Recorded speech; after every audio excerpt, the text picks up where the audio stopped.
Hi everybody, welcome back to Ready Stay Live. Play. We are. We've got a little cat right here in front who's just watching us play. That's an added bonus. That's for free, no additional charge. Yeah, but she's not on the clock, so she can leave whenever she wants. Lols.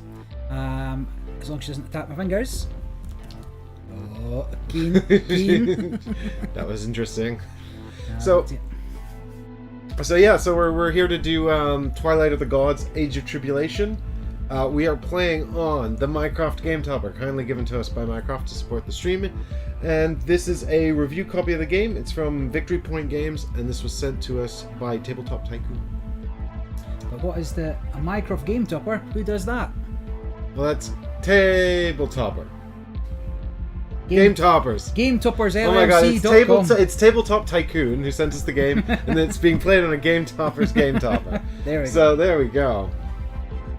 Yeah, right. Hey, everybody.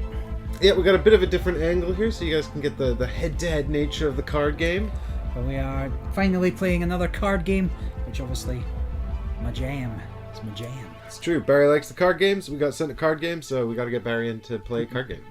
But yeah, I mean, I suppose you want to know how to play to begin, so you can follow along kind of what we're doing. And this is a head-to-head battler card game. We're going to be playing creatures that will attack each other. We're going to be playing spells and events to counter each other's shenanigans. We're going to be putting out locations and sort of enchantments and intrigue cards, these kind of things that are going to stay on the battlefield and have a permanent effect. So let's talk a little bit about how we go about that and why things might be different. So the game is played sequentially, shot about, right? So we play one player takes a turn, the other player takes a turn, and unlike some other games where we're trying to get to a certain life point total, or maybe we're trying to get to a certain points total, in this game your cards are also your life. So as you get closer and closer, as you draw more and more cards, as more and more cards are removed from the deck, when you've got 0 cards left, that is the end game condition. You will be defeated and the other player will win. So it's a balancing act between having access to more cards, which is going to allow you to have more options, as well as that being your life stack, which is going to be dwindling down to lose them all. The way, better let the cat out. The game is played in a way where the resources are quite interesting as well. Now, other games you might be used to putting out cards that you can spend. This has something along those lines, but there are actually different levels of cards. So I don't know if people can see. There's a level 3, there's a level 2. There's 3 levels of cards, and they are the different levels. They can provide different resources as we go. So I don't know what the easiest way of going through it is. Maybe I'll go through a turn, or go through what the different cards are. So we've got these different kinds of cards in our decks, right? And you'll see that on, like, for example, this is Can you zoom in? Can I show this here? So I've got a level 3 card here, and you can see on its face that this is a scheme. That's what it says on the side there, anyway. If it would focus, yeah, that'd be nice. You want to focus for me? Yeah. But I think the camera. I mean, you got green as well. Here, have a pigeon. Have a pigeon. We'll start with a creature. But the main reason I picked this one out to show you guys is because up in the top corner here is it's got the resource cost. Yes. So this costs 2 of your bronze level basic resources, 2 of the medium resource, and 1 gold resource. So the cards are they're very multifunctional, and you'll see you can use them for resources. You can use them for this manifest ability, or you can use them for the face, which is, in this case it's a scheme, which is kind of like a spell or a card that you play out for an effect, and then it resolves, and it's done. And we'll go back and forth taking turns, and we've got here a single turn order as well. Going through it, so refreshing is readying up your readying up your cards, whether that's resources, creatures, fortifications, drawing, taking cards from your life stack, and as I said, as your life stack dwindles, the closer you are to losing. So in the draw phase you draw 2 cards. Do you have to? You must, yes. Oh. As first player you draw 1 card, that's just a balancing mechanism. The trade phase is the interesting part of this game, where you're going to be negotiating with your opponent to trade cards from your hand, which are going to become resources. So I'll go into that a little more detail. Then the summoning phase is when you would play your creatures, play your cards, your fortifications, play your intrigues, and finally you'll finish the turn with an attack against your opponent if you have anything to attack with. And there's a few restrictions on who can attack, and there's a few restrictions. You're also going to decide what you're attacking, whether it's your opponent's life or their discard. Your discard being able to be cycled in through using some cards there as well. So you've got like this sort of mechanism here where the your life stack first goes into the discard, and then if it entirely ends up in the discard, you lose. But cards in the discard can be restored to your life stack with recovering health, and furthermore, they can be destroyed, which removes them from the game. So there's sort of this three-way issue. Yep. So you showed the resource cost for cards, but here a creature has. Can we zoom? We got. I can show over here on the screen. So just a creature, the anatomy of a card. The cost to play is in the top right, so I'd have to exhaust one level 1 card. So that's the bronze value. And it is also a level 1 card, as shown in the top left. It has an attack of 1, that's the swords crossing the value there. And it has 1 health point, or 1 life point as well. Now, then the card itself has different abilities. Fleet can't be blocked by other creatures that don't have fleet. And then a couple of keywords on there as well, which as we're playing probably go into, because there's quite a lot of keywords in the game, so as they become relevant we'll discuss them. The final thing to note on the bottom is the heretic ability, right? When a card is manifested you get the heretic ability. We'll explain that in just a second. It's a little complicated just to kind of go into there. You've showed the scheme, and finally intrigue cards, fortifications go into different sections on your player board, and it will tell you what location they go into. So here, for example, is an easternly fortification. When you play an easternly fortification, it goes into the east slot of your player board. Only the topmost card is active at a time. These give you abilities, these give you bonuses, these give you whatever they say on the card. Now the first thing, even once we're finished explaining the rules, which I've not really started to yet, but even when I've finished, the cards always take precedent over the rules and what it says on the card. So starting any new card game, there's a lot of reading, but that is kind of how those work. Here's a westernly one, for example, go into the westernly slot, and then you can fill it up, but you can only have one in each location, or one active in each location. Let's put it that way. Starting really just from the start of how we're going to play, we're going to drop our opening hand side. Oh well, actually before we even do any of that, let's talk a little about deck construction. We both have leaders in this game, or deities. They're deity cards in the game, if we can see those. These have certain deck building restrictions, which won't necessarily get into, but basically Mike has to have 40... what's your power called? Not anarchy, not... Oh, avarice. Avarice, yeah. So 40 avarice cards in his deck to use this leader. Other leaders have lower restrictions. Mine requires 40 devotion cards to put into it. And every leader will have an ability, and when a one-time use almost. Some have passive powers, which Mike's deity does. Mine's only has an active power, theoretically, which will let me spend some tokens, but that's based on your deck building restrictions. You don't have to worry about it. Our decks are legal, and they all feature a one-time use where you flip them over once they're done, and then there are no additional benefits from them. Well, it's effectively how diverse you want to make the deck, because you know, it's in the same sort of sense as Magic the Gathering. It's got all these different factions and they're different colors, and if you go mono, which means, you know, one color, all of the same faction cards, essentially, you're going to get bonuses for doing that.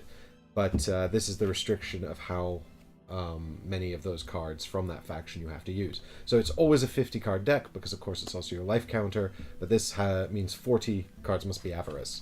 So with the ones that have much lower ones, like I've got this god Bacchus here, who has a requirement of 10, only 10 avarice cards. So you could have 40 cards from other factions. And I don't know if there's a limitation on how many other factions or how he mixes and matches them, but the more cards you have, the more diverse or the more broad your strategies you can explore broader strategies. Yeah. So I think maybe the best way is just to run through a turn sequence, and then we can kind of, I'll pretend we're a little further on in the game than we might be, but we'll do it that way. So both players start with 7 cards. So after shuffling, you can offer your opponent the cut. Now, as I say, there's different levels of cards. So you get a mulligan at the start of the game. You can take all 7 cards, put them back, draw them back out. What you're trying to do, as well as cards to play, is have cards that you want to swap for resources. But let's just have 7 cards, and I'm happy with this. I've not read any of what the cards do, but let's just assume they're all brilliant. And I've got enough that's worth trading. So once Mike's got his cards, you're technically first player, but we'll just run through it as if I were. Draw phase. If it's the first time that happens, I only get 1 card. But every turn after, draw 2 cards. That's going to be your countdown. Even if nobody attacks after 25 turns, it's the end of the game. So we're probably going to make it a little quicker than that, but there's definitely a cap on it. Then we go into the trade phase. Now this is where... Actually, if we go to the full 25, do I lose because I've got 7? Because you draw. No, because I think it's when you draw, not when you have to discard. So it's when you have to draw and you I got don't none. think it's when it's empty, but I'll double check on that rule. It will matter in more competitive arenas, I guess. How dare you? But more after drawing, we go into trade phase. So here is an opportunity. You require resources to play cards, but the interesting thing is they're not your resources to start with. I need some of Mike's cards to place into my aspect stack to then move into my resource area in order to play my cards. So looking at what I have here, and I've got a pigeon, which is probably the best card in the game. I will aim to perhaps trade with Mike. I will give you a 1 and a 2 for a 1 and a 2. Now we can negotiate for anything here. I could say I'll give you a 1 if you give me all 7 of your cards, and Mike might be like, okay. But assuming he's not daft about it, generally it's an even trade. Later on you may say, well, I'll give you a 3 for a 1 and a 2, or I'll give you a 3 for 3 1s, but they don't have to be even. You could give a 2 for a 1, you could give a 3 for a 1, you could give 2 cards for 1 card, or 4 cards for 3 cards, whatever works for people, right? So that may seem like, yeah, so we did that, but I wouldn't be able to play a single gold card, so it'd be a bad trade.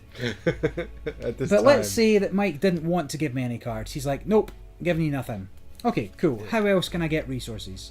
So one way would be to do a forced trade. If the top card on my deck is the same level as the top card on Mike's deck, I can force him to trade the cards. So let's say it was like this, and then I would put this into his aspect stack, I would get 1 from here into my aspect stack, and that'd be one way to keep the game going. This is technically yours. The last way of doing it is I can actually force him to give me a card from his hand, but if I wanted a level 1 card, I have to discard 2 cards plus the level from my hand. In fact, I think I have to destroy them to remove them from the game. If I wanted a level 2, it would cost me 4 cards, and if I wanted a level 3, it cost me 5 cards. So there's always a way of getting resources, but it can be very, very costly. Early in the game, Mike also needs resources, so if he doesn't negotiate with me and I don't negotiate with him, the game just, it gets a bit grim.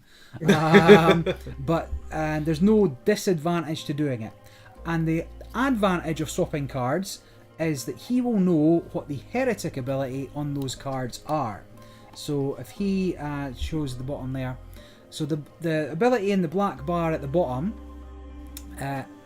knowing what that is can be powerful, because at certain points in the game you'll be able to trigger those abilities by manifesting the card. So that's a heretic ability, it's manifest, if we talk about that. But once it's in my play area and Mike knows what it is, he may choose at some point to activate that using an ability on one of his cards in order to get the effects of it. Again, yeah, so you're effectively building up these pools of resources, aren't you, down at the bottom of your board here to act as your resources throughout the course of the game. And we're going to be tapping these just like lands in Magic the Gathering or something like that to pay those resource costs. But what you're also doing as you trade is seeding these with the manifest abilities, right? At least that's the theory, so that you know what's in there and what these powers are. And over the course of the game, you'll get cards that will allow you to then go and trigger these. So you'll pick one of these two cards, and you know what they both are, but you can't choose one specifically. You'll flip it over, you'll resolve the bottom ability, which will generally be good for the person who's manifested it. And then at the end of the turn or whatever, it'll get shuffled back into this pool of face down 1 cards. So again, you might keep triggering the same card over and over again, or you might get lucky and find a different one or one that you wanted. And there are ways, obviously, like for example through Seas, that these cards can be cards you're not familiar with and you don't know what those powers are. But the other thing is that the manifest, it's not super common. No, we didn't find there was a lot of things triggering it. I did manage to put in an extra couple of cards, so maybe we'll see it throughout the game. Yeah, likewise. I think there is also, it's as with a lot of these sort of broad games, there's of course like 5 or 6 factions, you said, for this. 6 factions, yes. Yeah, so because there's 6 factions for this, there's probably quite a lot of mechanisms that we may not see having a massive effect in this game, because these 2 factions will have their faction-specific focus. Yeah. So this is a sort of starter box, effectively. Comes with 2 factions out of the others, and it combines with the existing card pool that is already out there for the Twilight of the Gods game. Yeah, the first one was Twilight of the Gods, Age of Retribution. Yeah. And then there was season boxes, which are like extra expansion like sets. for Age of Apocalypse. Now it's something else. Careful. Destroy my set. Hello. Switch. Fine. Anyway, let's say we traded. Any card you trade for resources go into your aspect stack. After you might want to spread them out so you can see a little bit. After that, we move to the resource phase, where you can move a single card from your aspect stack into your resource area, and then they'll be available to use. So even if you traded for all 7 cards at the start, you would still only be able to move 1 in at a time. So you can't just immediately end the game on turn 1 with a massive trade. So we've got that. Then after moving into the resourcing, you'll be able to summon. So that's where you can play cards from your hand, typically creatures, fortifications, intrigue cards, but only equal to what your resources are, of course. So here I may spend a single bronze, and so you I don't know what the word is. It's not exhaust, it's not tap, but you spend a resource to play a card. Now here is a pigeon, messenger pigeon. It's a quality card. Costs a single bronze, as depicted in the top right. In the game.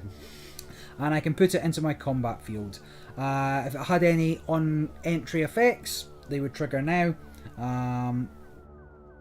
But it's also got conjuring disease, doesn't it? Yes, definitely not summoning sickness. It's actually a little different. So, creatures that are played that turn cannot attack during the subsequent combat phase on the same turn. However, they may activate abilities, even abilities that require them to exhaust to do so. Which is a little different from some other games you may have played. So I'll play that, and then moving into the combat phase, as I mentioned, this cannot attack this round, so I can't do anything. And then the end phase is the end, right? So there's an ability to play any excuse me, there's an opportunity to play any schemes or any sort of instant type effects at this point before passing over to the other player. So then we get, and then we go back and forth. Yeah. So then I would play Pot of Greed and draw 2 cards. No, it's a different game. So we've got what we've got is you've got a couple of little notes here on the turn structure, which is that in certain phases you can't use activated effects. Yep. Which is that no AE. That's what that means. And of course, in the combat phase, there are just a few notes, I guess. particularly that make it different to something like Magic the Gathering, of course, the best known card battler, which is, simply that when you attack, you're always attacking your opponent's life stack. So you'll come at their deck, and then they have to choose blockers. Sorry, so you're either attacking your opponent's life stack or their discard stack. Yeah, that's right. So if they were a heavy restore deck, being able to remove them from discard stack might be beneficial. But generally, you get a better value on attacking their life than you do their discard. Yeah, and exactly, because when the life exhaust is all in discard, that's game end. You've won. Yeah. But there are some other strategic considerations. For example, restore, which turns cards from the discard back into your deck, is random. Restores a random set of cards, but when you destroy, you can deliberately pick cards out of the discard. So if you know the decks really well, you know the game really well, you could hunt for cards specifically in the discard to make sure you can remove them from the game.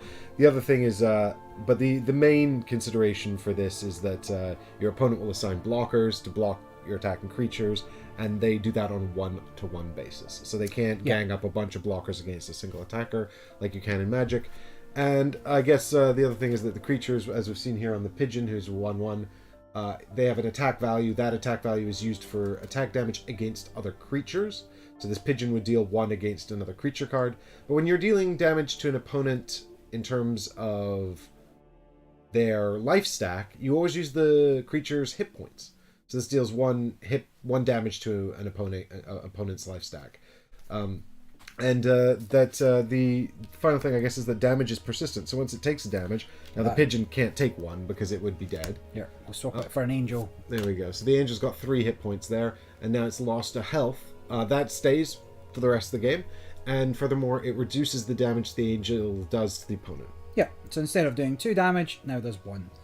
So it's an interesting aspect that you've got different powers. You've got things that may be strong against creatures, but less strong against your opponent's life stack. Maybe they choose not to block those strong creatures and let them through and damage, block some of your weaker creatures. Interesting element there. So that's kind of the combat element of it. There's a whole bunch of effects that there's a whole bunch of things that do things. Again, with any card game, most of the fun's found on the text on the cards. That's the framework. The framework will be negotiating for resources, playing cards, and attacking. And then the fun comes from what do those cards do. Yeah, I think that's fair to say. Precisely. I mean, in a nutshell, Barry's got a deck that focuses primarily on things called blessings, which are, if you're familiar with Magic the Gathering, they're +1/+1 tokens, so they enhance the stats of his creatures, making them stronger. My deck focuses kind of on 2 elements. One's called Corruption, so the cards are a bit more powerful, but when I play them, they have a penalty, and every time I play a Corruption card, I have to activate all of the Corruption penalties again. Now I'm playing with Set, and his special power is when I play a Corruption card, I don't activate its penalty, but I must activate all the other penalties, just like normal. So he's got a bit more mileage out of the Corruption cards. And the second mechanism, I've got something called Greed, which is effectively a keyword bonus that triggers off of Corruption. So if I have something that's Greed 3, and then it gives me a benefit, I would need 3 Corruption cards in play in order to gain that benefit. Which, is interesting. So we'll see how that works out. And my deity's Mawai ability starts with 3 blessings, which I can move onto other cards once per turn. I don't have to, but and my cards will trigger off receiving blessings. They will spend blessings, as well as just the +1/+1 advantage for being blessed. And being blessed with all you guys here today as well, super. Would you like to? Lisa says the music's too loud, Mike. Is that?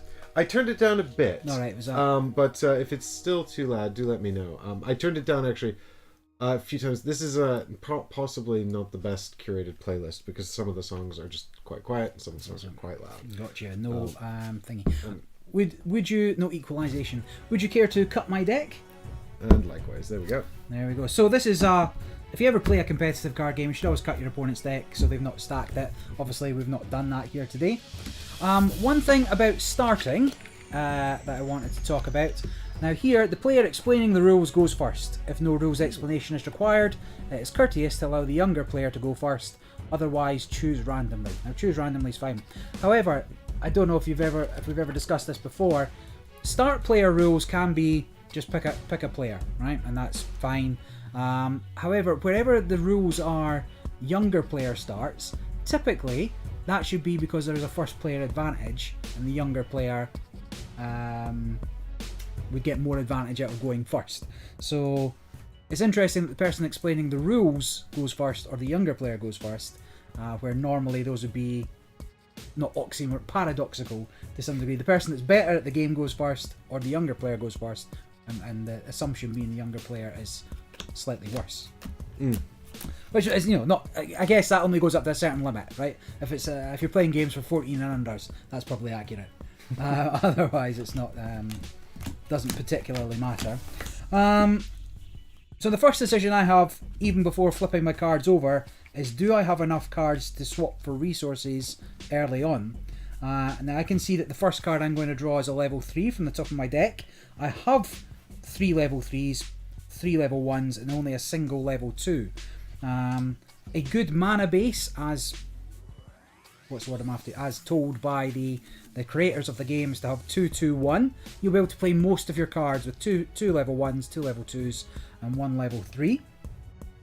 So I might just arbitrarily, before even looking at those cards, take a mulligan to try and get a slightly better spread for the cards to begin with. So if I decide to mulligan, Barry, do I redraw everything? Yes. So it's not a partial mulligan, it's a full shuffle before draw as well. Full whole do-over. I've got a lot of 2s, but I'm concerned that I'll get something worse. So here I've got 1s and 2s, and I'm going to draw into a 3. So that's probably not a bad start here. I'll have something to choose to give to Mike.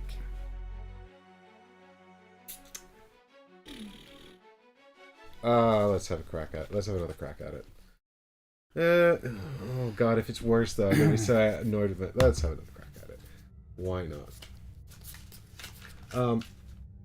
Quick follow-up question, Barry. If do we not have to cut the decks when we? Oh, for the mulligan. Yeah. No, because I stacked them much better this time, and I didn't appreciate your cut last time. So fair enough. I'd almost let you cut it because none of these cards I can play. Sam, by the way, the headphones are for in-ear monitoring, so I'm just listening to the music. I'm not doing a very good job of equalizing it, but I'm attempting to. The problem is it seems like sometimes the playback for you guys is a bit. Did I just do a stupid? No, I didn't. Okay. Sorry. So I mean, I'm trying my best to monitor it, but it's also quite good for listening to our own voices back. But I've not yet got my head around listening to in-ear monitoring of our dialogue while also you'll go mad like that delay. That delay. Yeah, well, I have managed to sort of set it up so that it's pretty on point, so you can hear it pretty much in real time, but I'm still not good at ignoring it, so that's just practice, I think. All right. Well, I've got a 3 on top, so 1, 2, 3, 4, 5, 6, 7. Alright, well, we've got lots of 3s, but should have let me cut. Interest you in some 3s, Barry? Well, yeah, so technically you're first, right? Am I first? Did so we decide that? Yeah, well, you're younger than I. But you explained the rules. No, that's also true, yeah. Sure, will I go first? Quick, chat, who's going first? You decide. I will say 51st State has a refreshing just choose somebody to go first, we don't give a shit rule. Diff just says the cat. Thanks. No, thanks, bud. Cat's gone. No, she left. She got her fill of card games after Barry wouldn't feed her any cards. Heggers says Mike. Thanks, Heggers. All right. Bud. All right, so I'm going to start with drawing a card because single card for the first round only. All right, now we can do some tradesies. You want to do some tradesies? Trades, yeah. Trades, yeah. I'll give you a level 3 for letting me draw the level 3 because I don't have any. You give me a level 3. You don't have a. No, so there. I cannot, yes. So, I could trade you a 1 and a 2 for 1 and a 2. I will trade you a 1 and a 2 for a 1 and a 2. That feels like a good trade. Sick, Good. bruv. What have you seeded my garbage with? Oh yeah, did I even look at the bottom? I did. Okay, now, get this, guys. My next action, the resource phase. I'm going to put this here. And now Makes sense I'm to done. me. So passing, nothing to play there. Yeah, nothing to play for one bronze Sure. aspect. So I'm going to draw, hopefully 2-3, so I'm definitely not getting my pigeon. No, the pigeon. The pigeon's the future, trust me. Ooh. The pigeon's all fancy. message is love. All you need is love. Why would this need armor? Who doesn't need armor? Armor's damage reduction. It's a fortification. Can you attack fortifications? No. Okay, anyway, let's not worry about it. Would I now have some 3s? I'd be willing to trade a 3 if you wanted a 3. I mean, I'd rather have more budget ones, but I could do a 3 for 3 if you like. Yeah, let's make it a 3 for 3, shall we? Okay. Fine. I Oh, too. that's not how that works. No, I too will resource a card, and then let's look at all the cards I can play. Oh yeah, none of them. Pass. All right. Here we go. Fantastic. I'm excited. I'm going to draw 2 cards off the top of my deck. Now there are a couple of other rules that we might get into as we go along. Once we start playing creatures, we'll talk about limits and things like that. But for the most part, you should understand what's going on. Hopefully. Yep. If you have any questions, throw them up in chat. I'll do my best to answer them. Barry, I would quite like to have another bronze resource. Would you like to give me one? No, I want to play all my bronzes, but in fact, no, Mike, you can have nothing. Oh. Now, when somebody says no to a trade, that's it. That is final. You cannot try and bribe them with cups of tea or anything along those lines. So, what are you going to do now, Mike? I'm going to seize the aspects. No, you're not. Oh, why You're not? going to force a trade. A seize is when you pay cards from hand to take from their hand. Ah. A forced trade is when you swap top for top. All right, so I'm swapping top for top. There we you go. go. Fantastic. Ah, now look, you can But here's the thing. Now, neither of us know what the manifest Manifest. heretic, The heretic heretic power yeah. is. Yeah. So I've already began to seed random crap into Yeah. our situation. All right, so I've now managed to get 1 of each. So surely there's something I can do with that. I hope not. Yes. Fantastic. I Here just we want go. a pigeon. I'm going to tap 2, and I'm going to play Aka Tico. So this is a bronze creature. It's 1/1. It's a Kyoto Departed, and it says, the first time you trigger corruption during a turn, place a blessing on this card. Very nice, very It's nice. some kind of Japanese spirit, and there's a suicide tree there trying to grab it. I mean, sorry, an unalive tree. Banned. Yeah, banned. That's it. Demonetized. And she has summoning sickness. She's She's not of summoning sickness, but No, she's got- She doesn't want to attack. she's got a rival upset. Do you want to find out what it's called? Sure. Blah blah blah blah. What was I playing recently where it's called Dazed? So exhausted is the term for exhausting things. However, it just says they cannot attack. It doesn't call it anything. Alright. Very well. She's got And then done. a rival slowness. Yeah, I think I'm done. I cannot attack or anything, so yeah, over to you. Very well. So refresh phase, nothing exhausted. Draw phase, draw 2 cards. I have got all my good level 1s, none of which are creatures. So I will. I should mention that Barry and I, after we played our practice game of this, were very unenthused about the decks and did some quick and dirty deck building. Correct. So we may well have screwed it up. Maybe it's better, but it might not be. I mean, it's unlikely, but you never know. I will.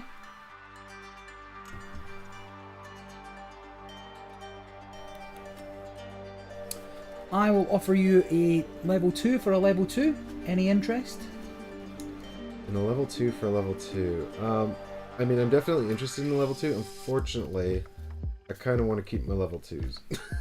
I get you.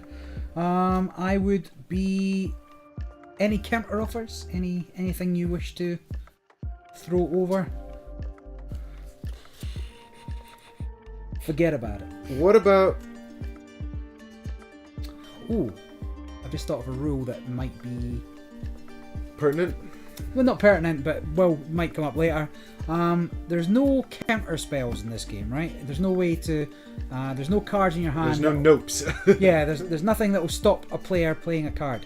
However, any card can be countered by sacrificing from your resource area, destroying the same amount of resources as it costs to cast. So later on, when the game winning card's coming down, you have to be aware of what resources people have, because they will just straight up get rid of it. But that will put you at a massive resource disadvantage. But Yes. towards the end of the game, it's definitely worth doing when a big card's coming down. Anyway, Barry did that to me and it made me sad. Because I'd forgotten you could do that.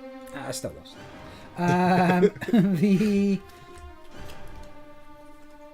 Okay, we've got nothing. I might just... You might just seize... But what if this is... Not seize. What if that's my pigeon?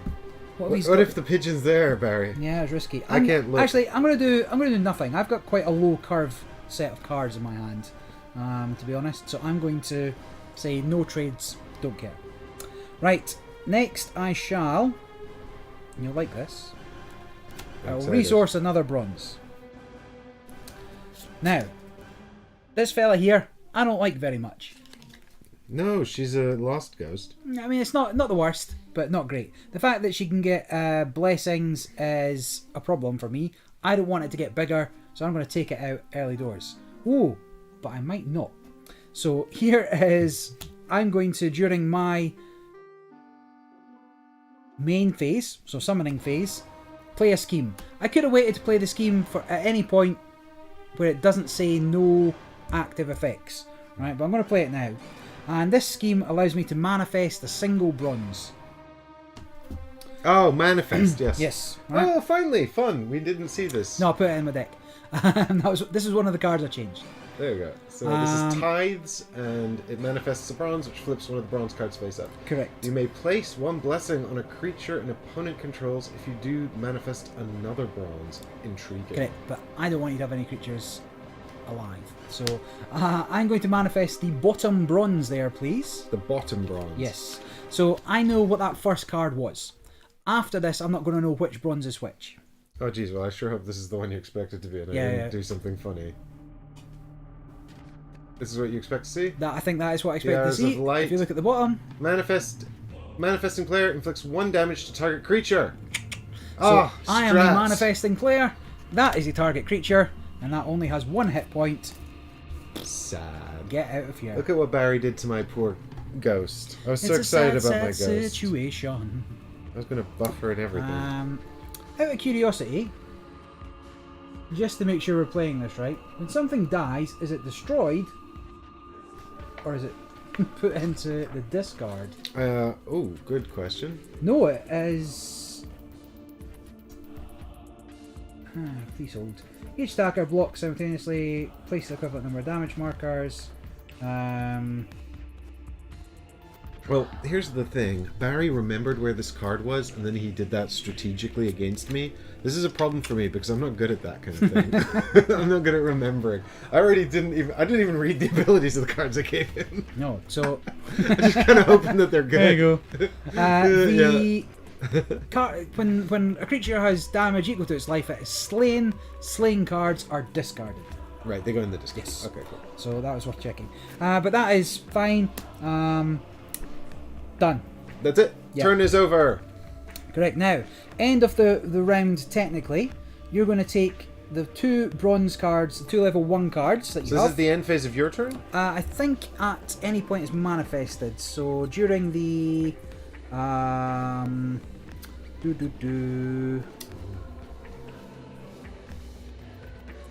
blah, blah, blah, blah, blah. End phase. Yes, end phase. Housekeeping phase. Yes, so you flip them back over. During Done. the end phase of Barry's turn, Yep. flip them back over. They randomize them down here so nobody can see. Shuffle them and put them back. Okay. They're sufficiently randomized. Actually, do you have any other bronzes in your aspect stack? No. Because they would be mixed together, I believe. So I'd mix them all together and then put 2 back here. Correct, yeah. Oh, intriguing. So the first card I knew. Yep. Now I know it's still one of those two, but I don't know what it is. Because there was a couple of cards that were like really powerful, and if you could keep triggering them over and over consistently, they were quite strong. It would always be the one that you pick. The jiggery pokery deepens. Correct. Flip the rest of the cards over. Anyway, I'm done, so you can go nuts. Hooray, my turn. So I've unexhausted my aspects. Now I'm drawing 2 cards. Yeah, interesting. What does this mean? Why is this like this? Why are you like this? Why does a fortress have armor? Yes, I had the same. They provide armor to your life stack. Oh, I definitely want to get that out then. Oh, I think I traded it to you. No. So armors prevent the first damage each turn. For each point of armor. Do you want to do any tradesies? Yeah, can I get my cards back? No. Okay. Oh, mate. Gutted. I've nothing I particularly want to trade. You after something in particular? I would like a 2. I offered you a 2 earlier, and you were poo-pooing it. So yeah, because I didn't have a 2 to trade. I actually still don't have a 2 to trade. Are you interested in bronzes? Yeah, very interested in bronzes. Intriguing.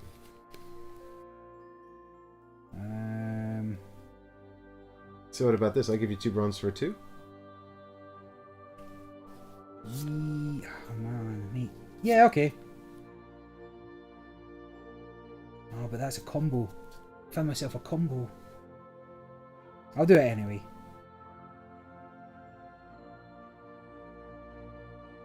Oh. Hang on. Are these good abilities? If I can find some way to manifest that, you'll be in trouble. Okay. Well, I'm looking forward to it. Okie dokie. I am going to move one of these nice ones over here. Do it! And then I'm going to play the 2 bronzes that I've got here. You didn't even need that level 2. No, well, I've got a plan. Alright, and I'm playing out the Smuggler's Cove.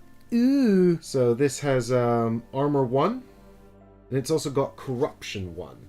So Corruption 1 is when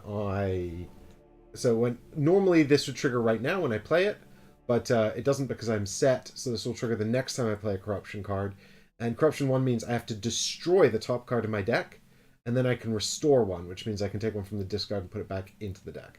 So this is slowly destroying me, but at least it's not like reducing my life total. Other than that, all it does is provide Armor 1 to my life pool. Which, pretty good. So, and that has got the little ringlets you can see there. You might be able to see them. Six zoom, bruh. Come on, camera. There we go. You see those handcuffs or whatever? That's called Conviction. That means that this only triggers so long as all of my cards in play are purple. And they are, and they will be because I have no non-purple cards in this deck. I also realised we put out the mini cards, but therefore the factions we're not playing. So well, actually, no. I have Hydras. I could have Hydras in my deck, but I think I took them all out. Yeah, no, look, they've got the factions on the bottom, and we took them out. But I have cards that put out the mini Hydras that are. Right, take your word for it. My faction. I don't believe you, but it's cool. Why would you lie to me? Why would you lie about this weird thing? So weird, man. Can you just clarify, does armor prevent the first one each turn, or the first one from each source? Because it's worth noting that every creature deals its damage independently. No, it's the first X damage suffered that turn. Okay, that's good to know. And it is armor stacks, and so armor 3 could reduce damage from multiple sources. Yes, but the same. But armor 1 will only reduce 1 damage from one thing. Gotcha. 1 total damage per turn. Right, good. I'm not playing anything with that too, so it's over to you. All right, refresh. Nothing to manifest. Draw. Got a couple of sweet cards here. You know what'd be good? Some sort of creature. But this is fine. It's some kind of creature. Well, you killed my some creature. kind of Suicide Squad. Now I've got an island because you killed my creature. Oh, boo-hoo. I don't know. I'm just gonna have a ghost to haunt the island. It's gonna be fun. I have a ton of cards, and I don't really have anything that's worth playing, so I shall.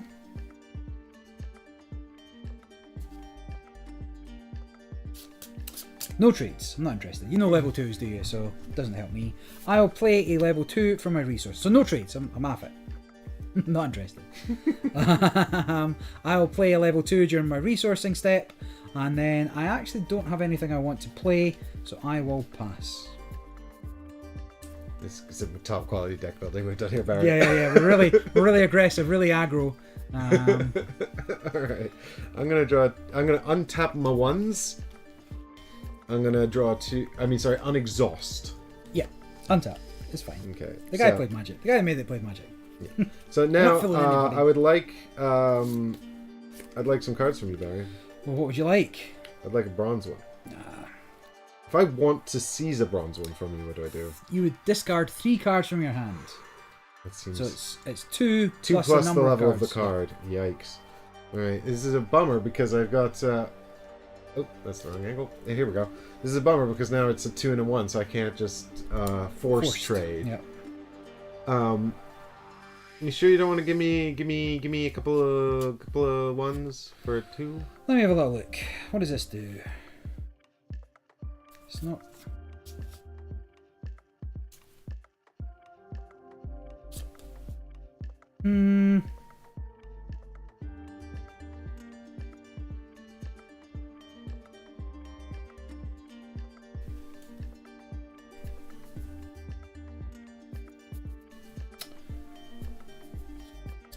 No. No. If you want them, come and claim them. God damn it. But this is a potential pitfall, right? I mean, the negotiation elements of relying on your opponent for your resources is...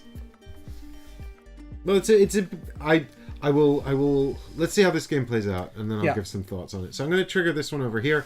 I'm not going to discard 5 cards to steal 1 bronze card from Barry. 3 cards. 3 cards. Oh yeah, 3. 5 for yellow. Yeah. And then what I'll do is I'll tap all my mana. Tap all my aspects. I'm going to play Barry's favorite card. They're called the Caucasus Tree People. They're 0/2. Tree people. When they come into play, they've got Greed 1, which is Restore 2, which will trigger because I've got Corruption on my island. And then the card cannot suffer damage or effects from bronze cards. So you need some advanced cards to deal with them. No. And then the other 3 mana will be going towards this chap here. His name is Ethereal Spriggan. Barry knows him well as well. He's a 4/2 tree, which means that he cannot attack. He is immobile, but he has Entrapment, which means he can block creatures with Fleet. Reach. And he's got Armor 1, which protects him. He's also got Guardian, which means that when he takes damage, he can deal a curse, which is an anti-blessing. Plague upon thee. So they've both got Arrival Sadness, but I do get to put this on the bottom of my deck. Sick. And that is my whole turn. All right. It's time for Barry. Refreshing. Draw. Yeah. None of these. Time to get some creatures so we can have a little bit of mashup. Sure, I'm in. I don't Where are the pigeons? care for you, so no trading here. No trading? I'm going to go to the green one here. Then I shall play a creature. So I have a Chattering Aziza. And this is Wagadoo Mythical. Don't know what that means. Wagadoo. Wagadoo, yeah. Push pineapple, shake a tree. I don't know what those traits are. Chattering Aziza is Wagadu Mythical, 0/1. After this card enters play, place 1 blessing on a creature you control. Presumably also this card. Yes, I only have 1 creature at this point, so I will place a blessing on it. So that, as we mentioned, adds 1 and 1 to its attack and health. Now really I just needed to get somebody out because Mike attacks creatures for 0, so I can always block and not take damage. This effectively nullifies my Calcus here because they can't damage it unless they can get their own blessing. And just like the other game, when you attack, you exhaust. If you don't attack or you block, you exhaust. Right, I am now going to do something very ropey. But you remember when I giggled after giving you that silver card, Mike? Uh-huh. Right, well let's see if I can have it play. Now it's also very early for doing this, but you'll see why in a moment. So I'm going to spend my level 3 card, and I'm going to play Selflessness. No, I don't like it. Selflessness has a conviction ability, so again that's a chain. All my cards are yellow, devotion, so that will trigger.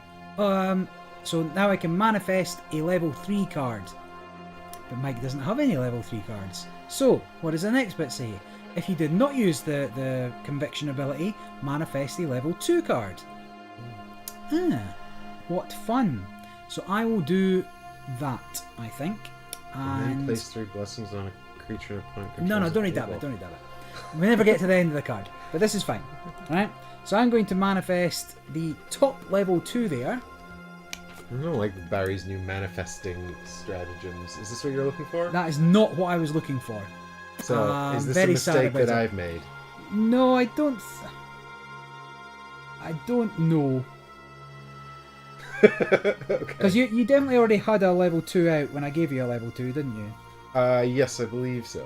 So, theoretically, knowing where your opponent's things are, they're not supposed to mix them up until that first shuffle. But, I don't... And did you put it under? And I didn't see... Do you know, Barry, I've got genuinely no idea what I might have done. Well, So, very, very sad about it. If you'd rather, if it should be this one, let's just pull this one. If you're confident that you gave me this one first, we should pull this one. that was the first thing I gave you. And The other one. Yeah, the other one, yeah. So that was the first turn. 1, 2. Right, so this is the one that should be on top. Yes, that's what I assumed. And you always manifest the top card. No, you can pick which one. Oh, you can pick which one? Yes. But you can pick top or bottom. You should know which one's which until it's shuffled the first time, right? I understand.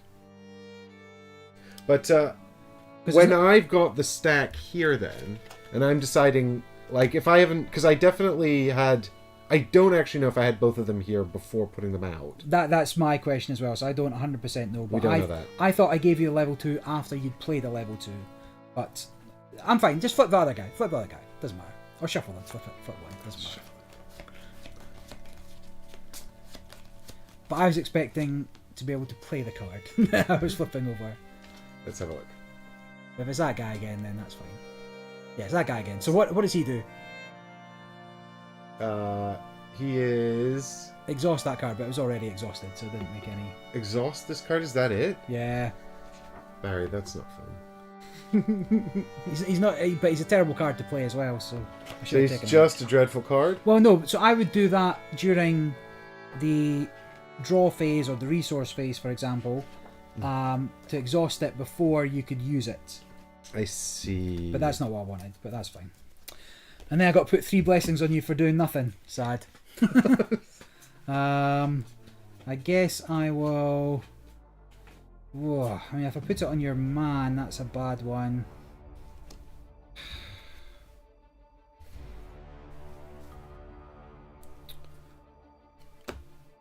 Ugh. I guess I've got to put here so I don't get attacked. Yeah. Figure out a way through him later. Yeah, I'll deal with this problem. This is a tomorrow problem. Yeah, have a big 3. Oh. Exciting. I never get blessings. Okay, this is fine. And that's me done. Okie dokie. There we go. 1 and a 2. Would you like to trade? What do you want? I want a bronze. Ugh. Yeah, fine. Here you go. Thank you. Exciting times. We got a bronze. And what I'll do with my bronze is I'll put it over here. Are you on a different music track now? Yes, yeah, we sorted it. All right, okay, fine. Yeah. This playlist might be a bit all over the shop. I don't know. I'll see if I can find like an equalizer to run the tracks through or something before they come up here. But yeah. Okay. It's probably a filter on OBS that I can apply. Anyway, let's do 3 bronzes. 3?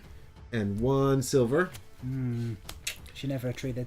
To play the Fallen Valkyrie. So it's 3 and 1. He is a 3/3 creature with initiative, which is hits first.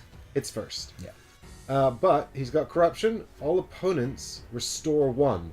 Unfortunately, Barry can't use that, but what it does mean is it triggers corruption on my island. So he can't use it because set prevents it from triggering. Next time it will trigger. The corruption is building, but what I will have to do is destroy this card here. Womp, womp, womp. Oh no, it's a Tomb Robber. He's gone. Womp, womp. And then I can restore 1, but I can't because my discard pile is empty, so that's just sad for me. And then it's combat phase. Now you're 1/2. I could attack you with this for no reason. I can't attack with that, so I guess this is the end of the line. And it's Barry's turn. Refresh. Draw. Spicy. Okay, I don't really care about anything in life. So we shall... No trading. I will move this into my resourcing. And then I shall... Trading's for chumps. I see. So I want to play you and you. I want to play all of these, but it's very hard to do that. I will... Okay, you like this. I'm excited. I can't wait. But not a lot. Hey, Paul Daniels. Right, I'll play this. I will play another Tithes, which is manifest a bronze. So I will pick... I might as well just do the one on top, because... No, you put that in after. I will... No, I'll do the one on top. Show me what it is. Hopefully it's ping of damage. Yeah. It is. It's ping of damage. So I'm going to ping a damage here. Cool. Then I will spend... Oh, sorry. Then I can place 1 blessing on a creature an opponent controls to manifest another one.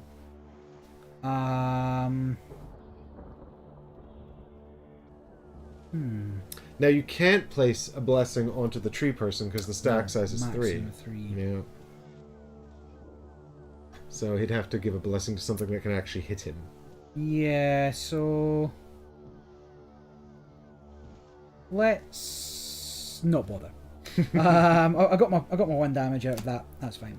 Then I will pay 2 bronze to play that same card, but for reals. Oh my god. Now, I could do all of this at instant speed, right? So any point where I can play, even like during Mike's resource phase, oh, of course.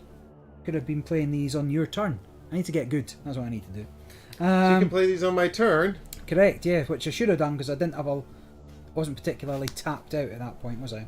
But that's okay. Actually, I just drew this and I didn't know what I wanted to kill. I can't do any damage to him, so that was fine. But anyway, inflict 2 damage to target creature, so I'll kill that.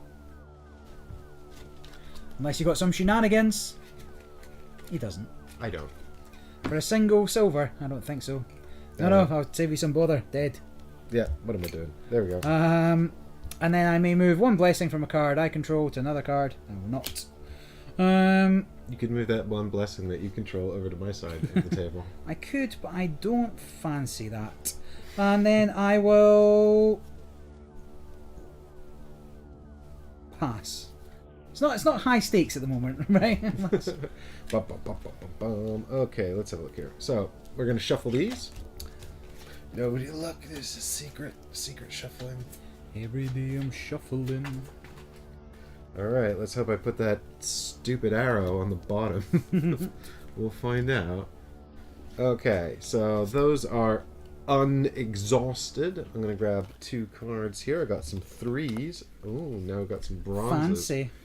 So we could force some Trading for bronzes. Why not? How do you feel about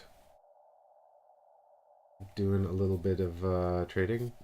Trading. Yeah. Do a little 3 for 3.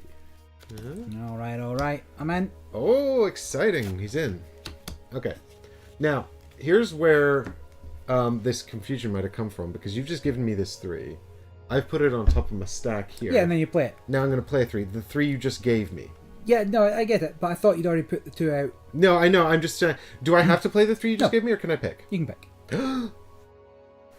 Well, I mean, as far as I'm aware, at least.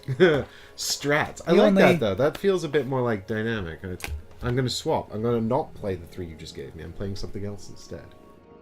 I mean, I'm playing... Yeah, that's fine. I think just your opponent has to know.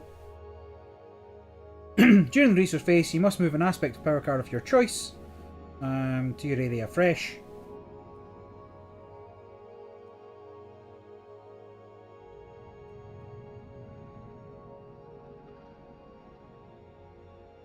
And I may even be overstating the requirement. Like, as far as... There's nothing that says you cannot shuffle your resources like when you do it. But the certainly watching the designer talking about it, it's like you'd always know that first card. Yeah, of course, because it's the first card that's played. But I think it's because you know where that initial positioning. I think it's the first card that you reveal that you'll know. But I maybe did not 100% get that. Don't worry about it. Don't worry about it. So long as we're playing consistently, it's fine. So here's what we're going to do. We're going to tap everything except for 2 bronzes. What? WTF?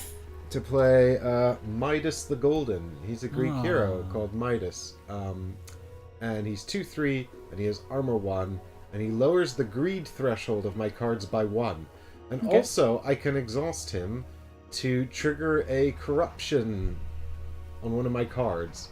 I don't know why I'd ever want to do that, but maybe there's a good corruption somewhere. Anyway, he's got Arrival Sadness. So he goes over there. Well, it's not trigger corruption, it's trigger corruption effect.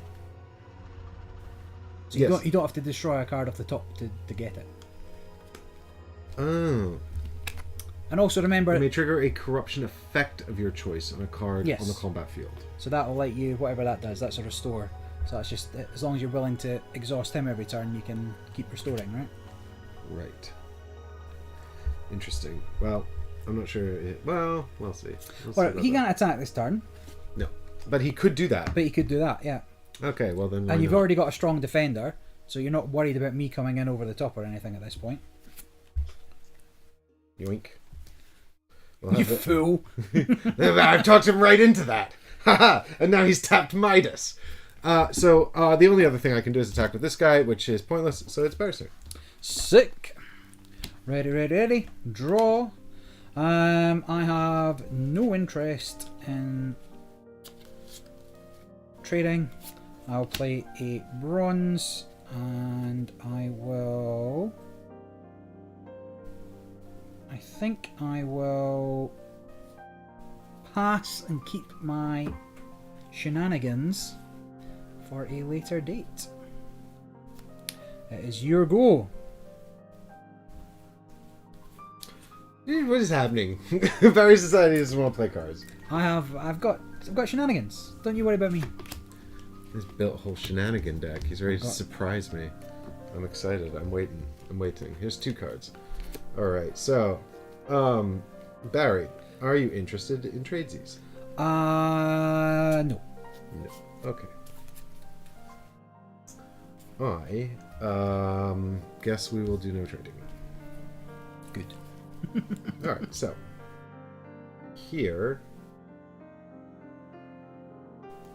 Ooh.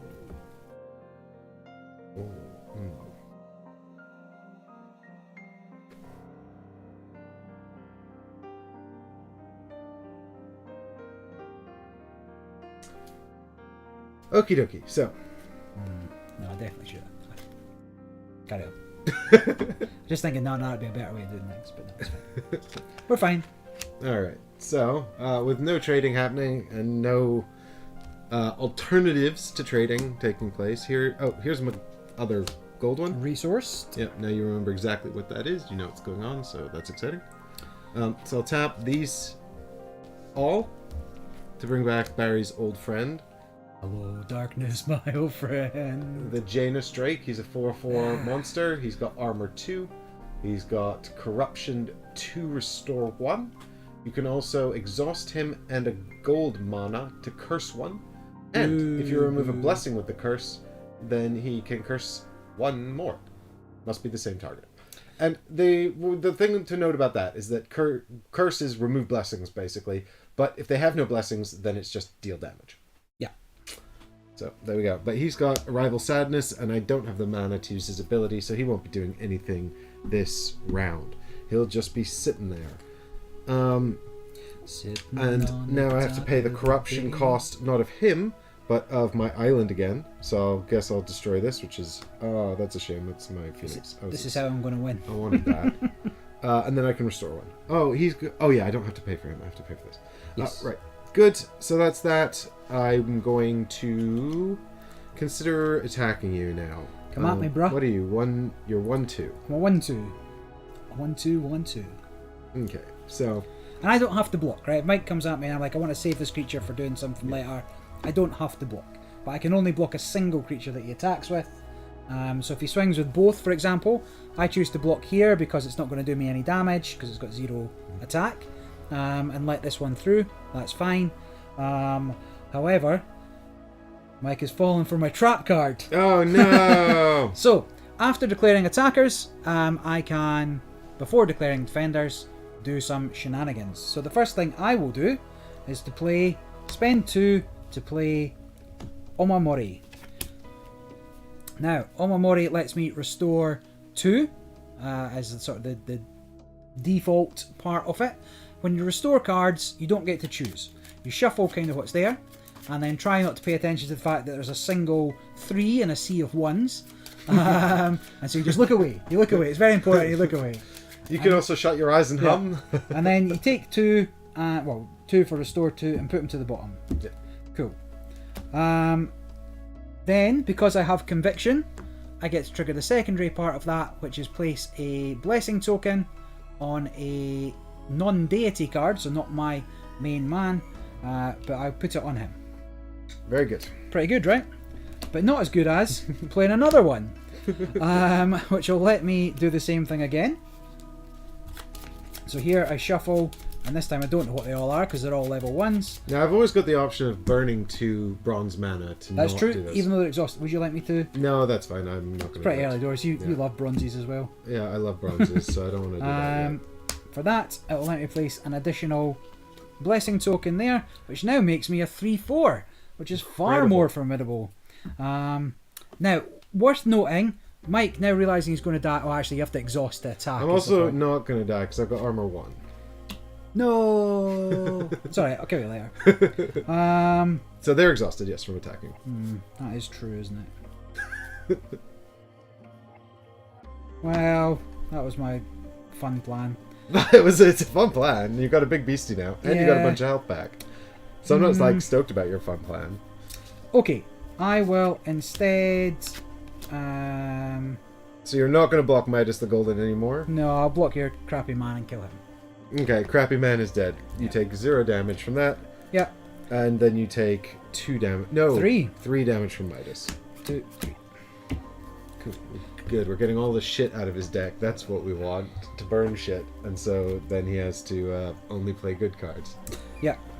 So that is that done. And that was mostly my shenanigans, so... Yep, indeed. I had 0 shenanigans. I still have 0 shenanigans. It's your turn. Sick. Ready up. Draw 2.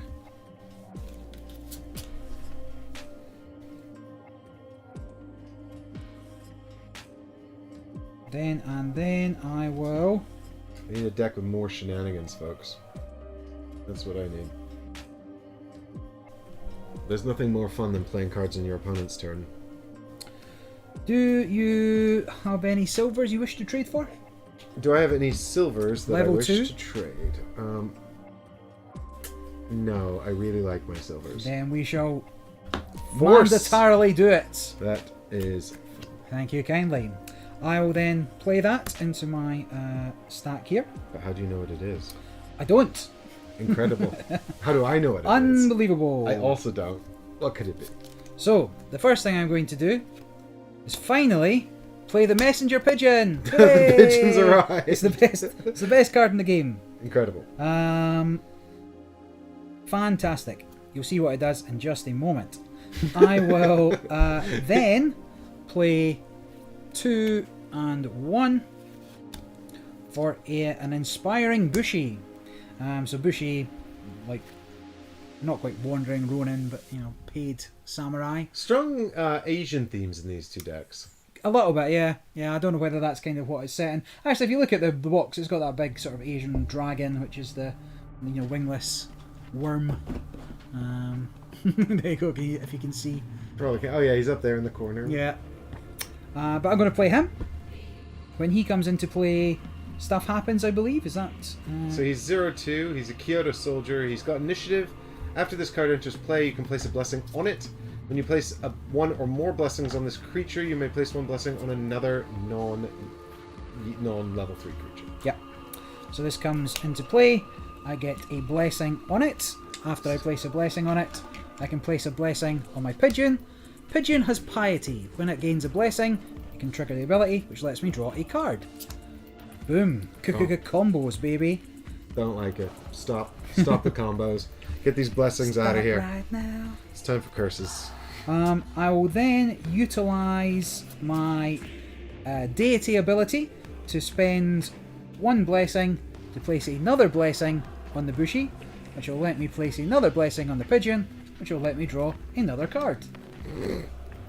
Now I can only do that once per turn, but I have 2 blessings remaining. So then I'll have a little look at these cards, and I shall...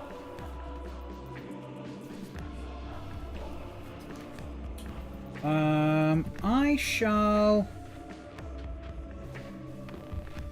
got a couple of big beasties there, don't you? No? So I probably won't attack. I'll remain defensive until such time as I am not. Wait, have I got anything for a gold? I've nothing for a gold, so carry on. I've got anything for 2. I do have this massive tree that you did give to me. Yeah, I need to find some way to curse that tree to get rid of those blessings. Relatively small tree until you made it as a blessed tree. Agreed. I just need to find some way to kill it outright. It is 7-5, which is actually horrifying, but yours are quite chunky now as well. They're getting there. That pigeon, that 3/3 pigeon. Me. Go ahead. Okay. I'm going to unexhaust my manas, my aspects, my thingies, my toys. There we go. I'm going to draw 2 cards. We've got some exciting stuff here and some exciting stuff here. Oh, yes, indeed, some exciting stuff. We could be doing some trade Z's. Are you interested in trade Z's? What level?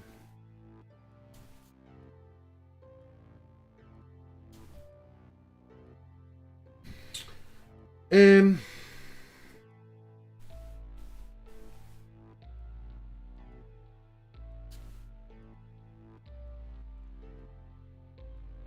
you know what? I don't think I can afford it. I don't think I can give. I don't want to count the cards in my hand, Barry. It's a problem. That's the game, right? So the multi-use aspect of the cards, yeah, come at me, bro. Yeah. Oh dear. Wait, what is the cost of this?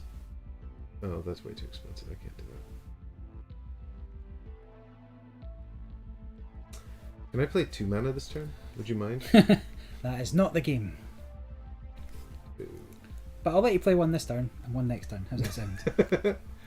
Oh, that's so nice of you.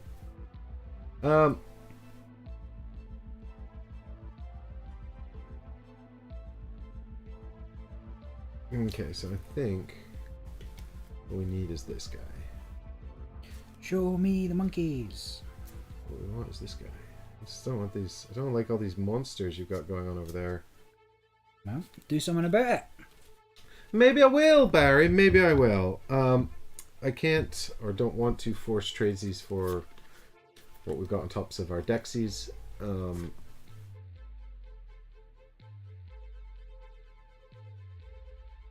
What does this mean? What does it mean? What does this keyword mean? Can you tell me? No, it can't tell me. What's it called when you kill a creature? I did say that slain. When a creature becomes slain, because it's got damage equal to its life, it goes to the discard.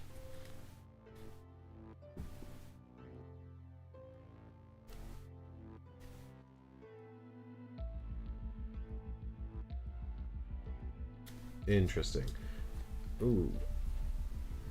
This is fun, but I think it's probably strategically unadvisable. Do it. Just do it.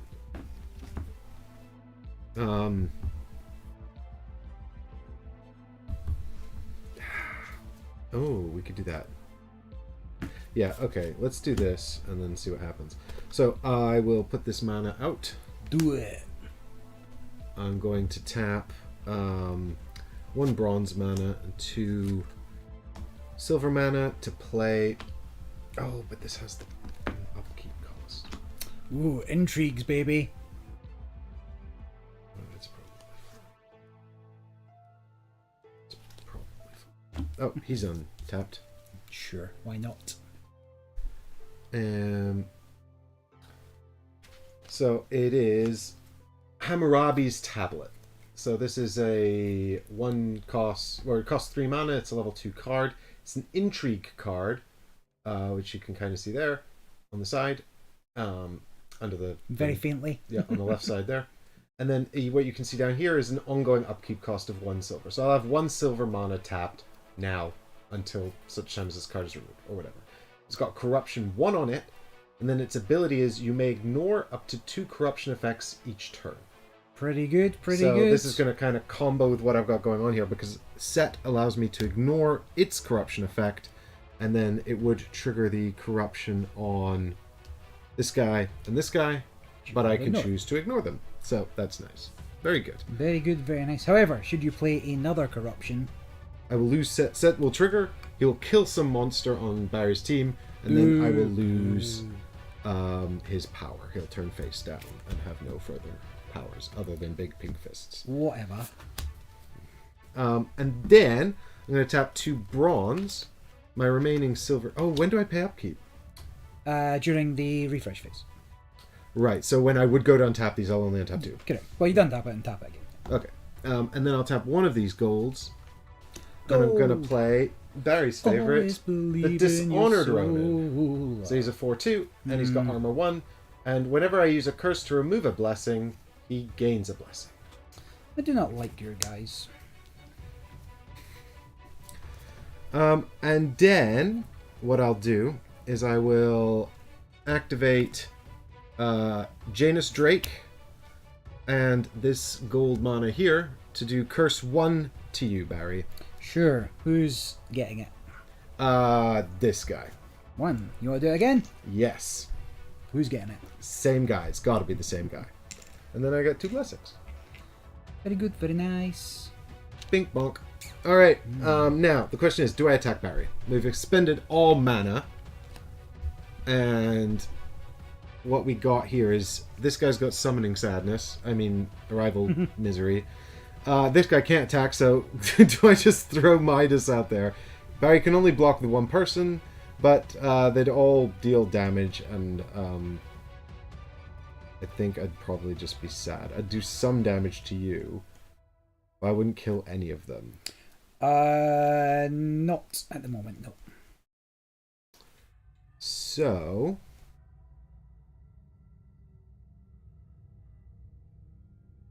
But remember, damage is persistent. So if you're able to later remove those bless tokens...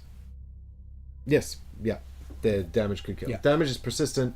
Blessings are obviously not indefinite. What I'll do instead is I think I'll just tap him to gain my card back.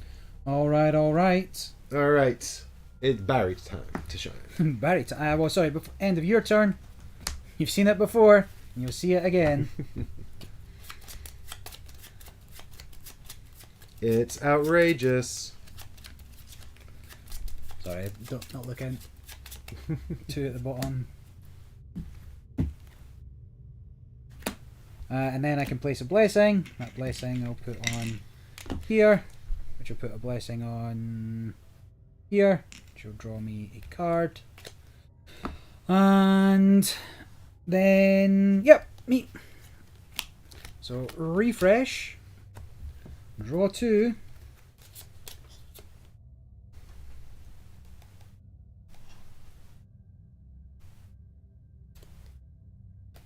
Yup, fancy. Uh-oh. Also fancy.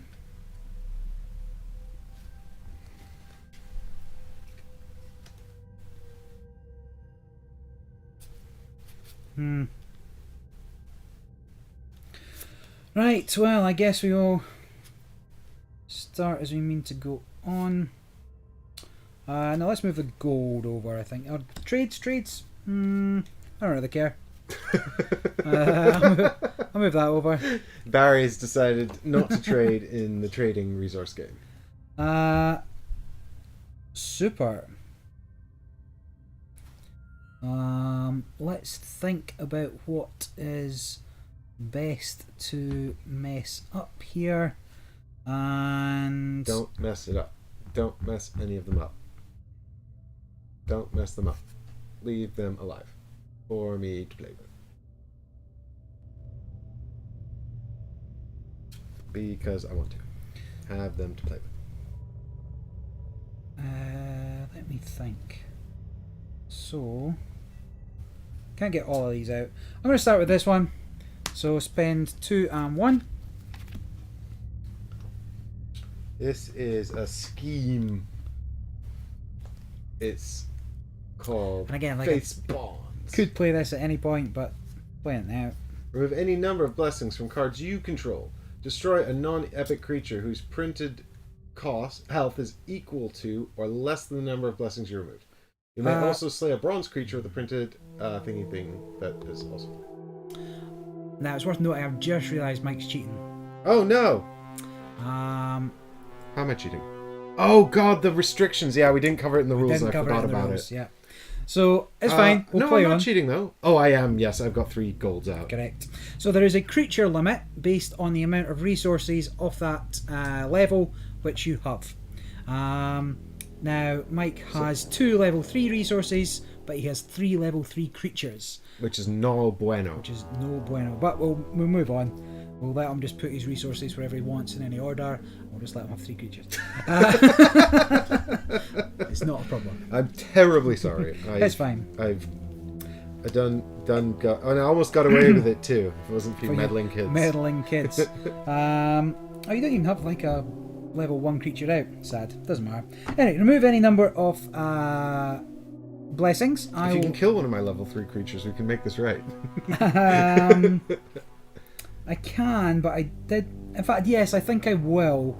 I think I'm going to kill the Hydra by removing It's pretty scary. 4, 2 and 2 blessings on there. You make me sad. And then I would be able to also slay a bronze level creature, a level 1 creature, but he doesn't have any.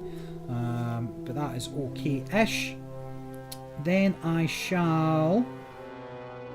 It's a good one for keeping for later. I think what I might want to do, however, is spend 3 for a standard bearer. What does he do? Lets me dish out some blessings. Oh my god. It's a classic move. Classic move from Barry's blessing deck. 0-1. but he's got armor 1, salvation 3. Slay this creature, then slay target non-epic fortification. At least you have one this time. It's true. Last game you just sat So there. what's the 3 for? Because salvation remove 3 blessings. So when he Right, gets so the 3 three- blessings on him. No, I have to. Yes, he has to have 3 blessings to remove. Start of your draw phase, place 1 blessing on a non-level 3 creature. Yeah, Mike cheating exactly. So this is fine. Never cheat, just misplay. Mistakes. I will. You'll like this. Spend my last one for my 4th bronze creature. Pigeon. Another pigeon. We love Hooray. pigeon. Then I shall use my leader ability for 1 to put 1 here, which will let me put 1 here, which will let me draw a card.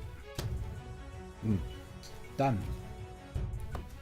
And I will pass. Is it worth attacking with anything? No, you've still got that big boy, and you've got this other big boy that you cheated out. But definitely an asterisk on this game, yeah. Yeah. When we log the stats, asterisk. Right. So back to me, is it? Yep. Alright, so and now we could do tradesies. We could. And you killed my Hydra. Sad. Boo-hoo.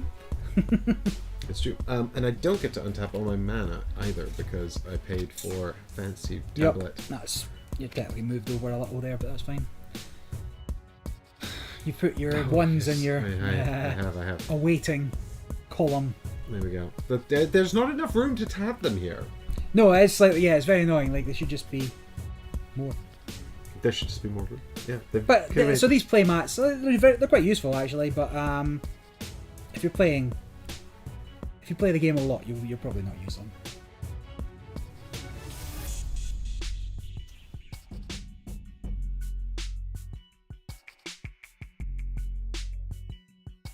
Okay, do we do this? What do we got here? How much mana we got here? So you don't want to do any tradesies. Well, what are you thinking? I'm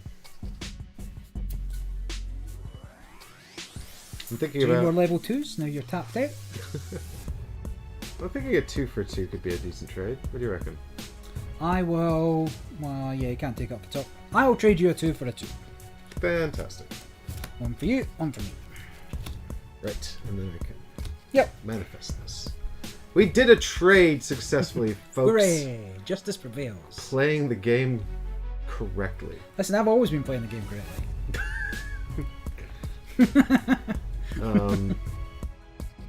Oh yeah, that's a problem. Here, right now. Oh no, I've got that. Oh, I don't have that. Bummer. Okay, what are we gonna do here? This is... Okay, I don't really like that. So let's do this guy. Alright, this is gonna be fun. We're gonna do this and see what happens. I'm gonna play for 2 bronze and 1 silver. Yes, show me more. It's your favorite. You say that. I've never seen this man before in my life. You did. You saw him last time. He's the Danavana cultist. He's got greed 1 and greed 3.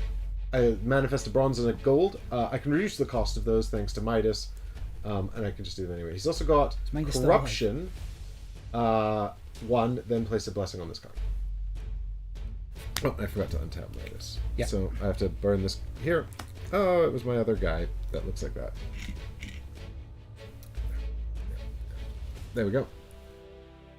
Okay, and now he's got Arrival Sadness, so he's over there on his own. Wow, these are going to trigger top to So bottom, he triggers. Oh yeah, okay. So he does trigger top to bottom. So first up, we shall reveal 1 bronze card from Barry's side. Let's have I don't know, this one. All right. Let's see what it does. Tap this card. Bummer. We've all been there. That's not one I put in. I might. No, I didn't put that in. Yeah. Okay, and now I can pick a silver one. Is it silver or gold? It's silver. yeah. Yep. I guess I'll take the bottom one in the hopes that this is something I gave you that would be helpful for me. Manifesting player places 2 blessings on a creature they control. Now that I know. So now that I know that's there, even though I'm going to shuffle so I won't know that it's there, I can try manifesting my own side to get those blessings, should I want more blessings. It's true. I'm going to place 2 blessings on the Midas, because he's also got armor 1, so that just feels like a good kind of effect. Right, and now we do corruption, so he gets 1 blessing, and then also triggers corruption across the world. But I think I only have 2 corruption now, or maybe I even only have 1. So corruption, and corruption on this as well. Yeah.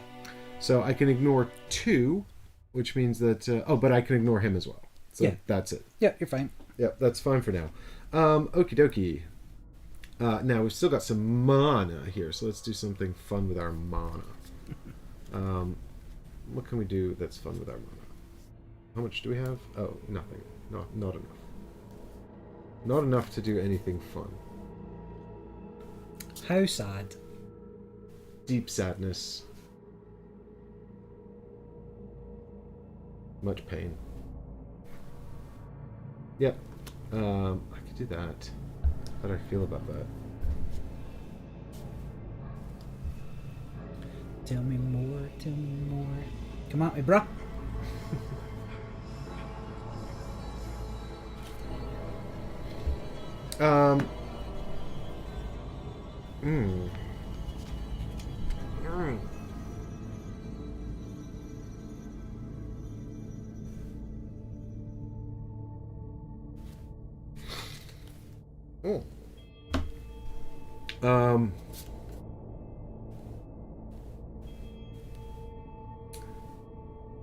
What fun. Sure, let's do it. Let's go at Barry with Midas and the Ronin. Oh my gosh. You've got all those fancy creatures, but you can only pick 1 to block. That is true. That is true.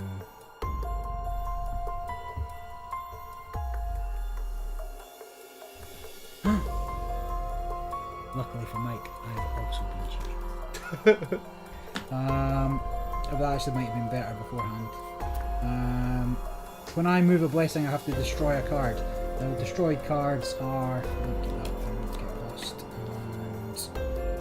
Destroyed cards are chosen, so you can pick whichever ones you want to destroy But from the schedule. the first time I did it, I would have had different cards to pick from. The second time, I would have picked that first one. But there we go. We're evens. Asterisk. Those are blessing tokens here, are they? Yeah. The dice are blessing tokens because we did not have enough. Barry's deck is full of blessings. As is my deck, apparently. Mostly because Barry gave them to me. I will...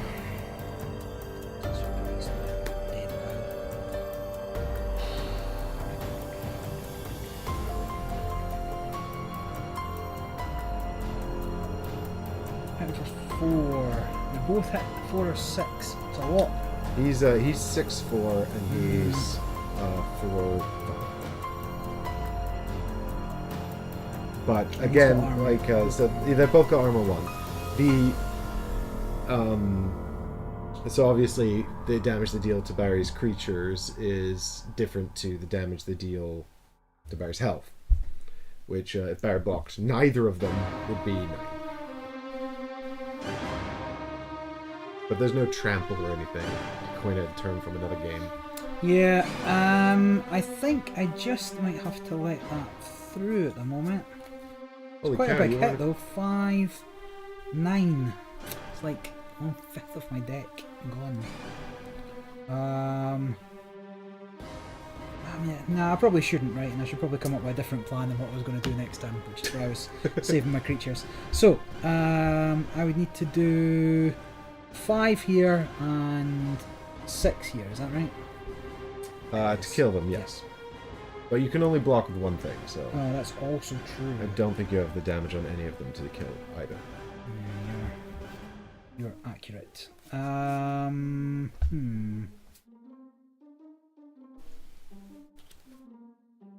What did I do with this? Can't afford that just now.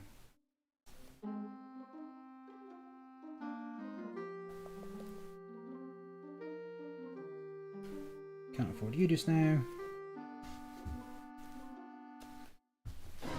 Nah, I'll let it through. Incredible. 9. 1, 2, 3, 4, 5, 6, 7, 8, 9. Any good ones? No. Well, that was lucky for you guys. Yeah, that's fine. All right, very good. So now it's my end phase. But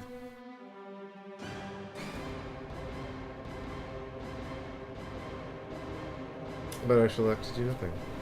Alright, alright. So, I will shuffle, and this one as well, I believe. So it's 5, but I get 4 back. So now we don't know. Could be anything. 1, 2. So I've got 2 to put back. 1, 2. And that just readies up. Fine. Done. Draw. It's just 3s. It's 3s all the way down. But 3s are the best. They're better than all the rest. What does piercing do? I gotta assume that it perhaps ignores armor.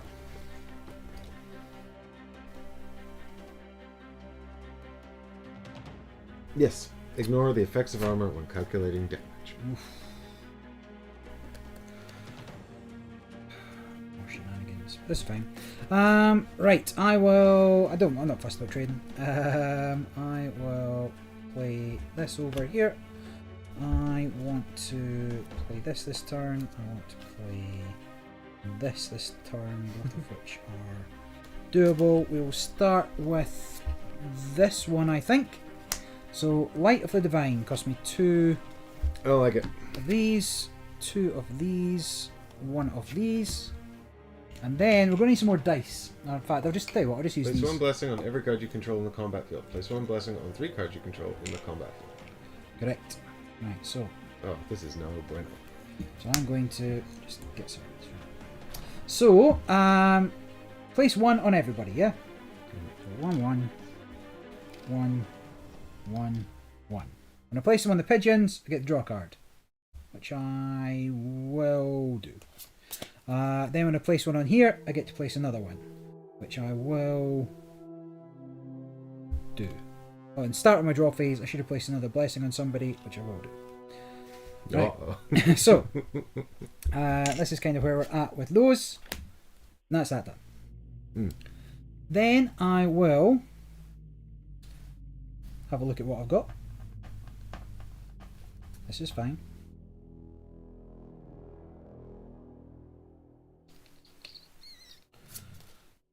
Then I will... It's an army of incredibly strong pigeons. Yeah. I'm going to play an eye for an eye.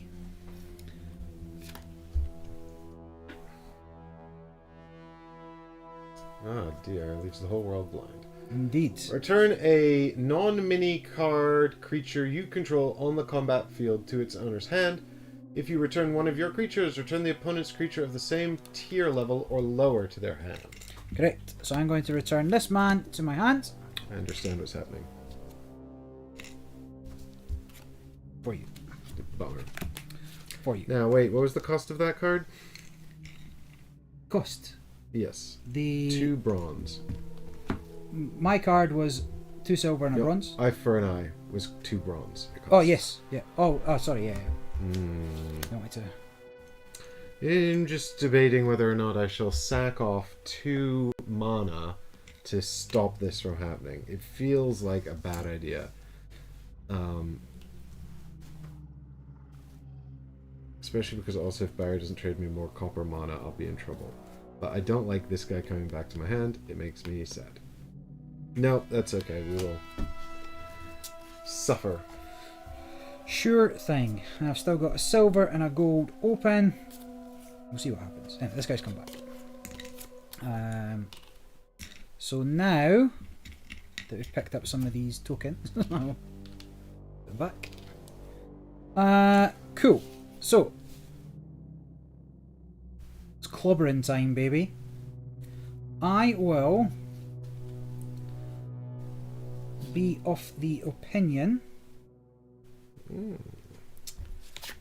that I wait. Have I done? Yeah, that's right. 2 and 2. Can I outpace you? Is the question.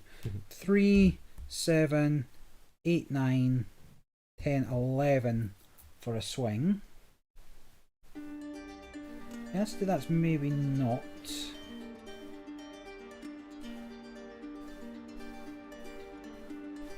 So, some restores.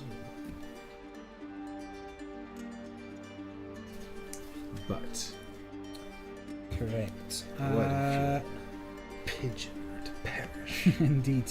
Indeed. I shall... So you look sacrificial to me. I will swing with these guys. Okay. So I cannot block the pigeon. Block the pigeon. Block the pigeon. I can block this guy, who is currently 3-4. And I can block this guy, who's 2-3.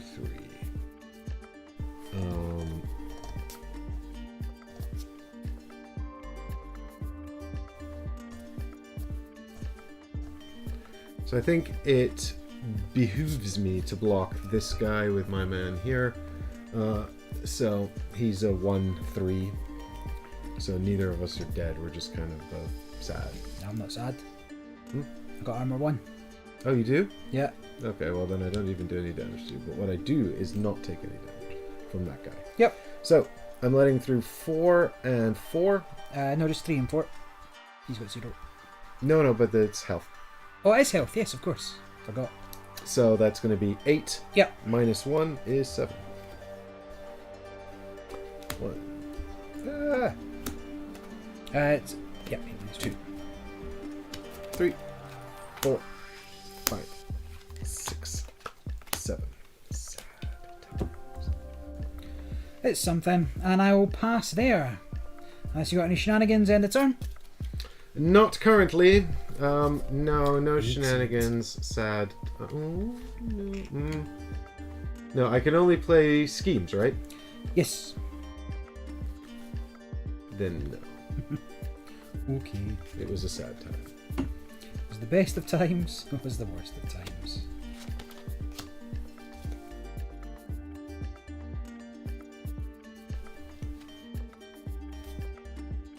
Okay.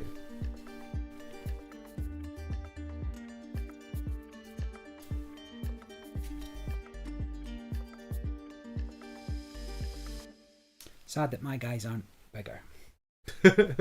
You've made them big. Not big enough. Would you like to trade? For what?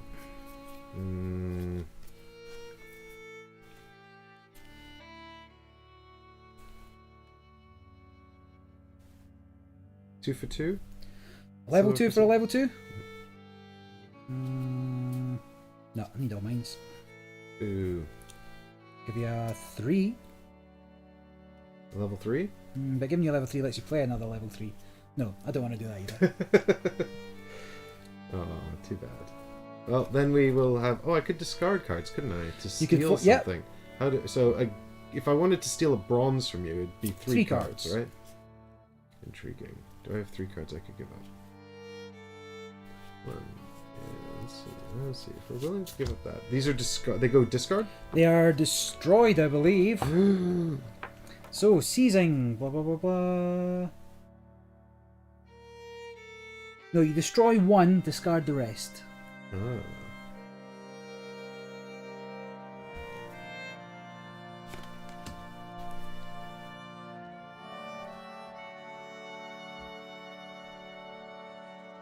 Worth noting, you can also seize from my life stack.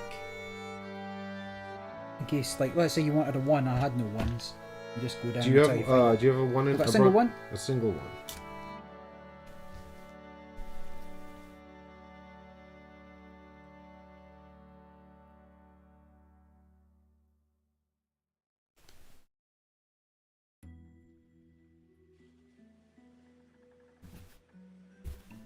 I don't need to do this.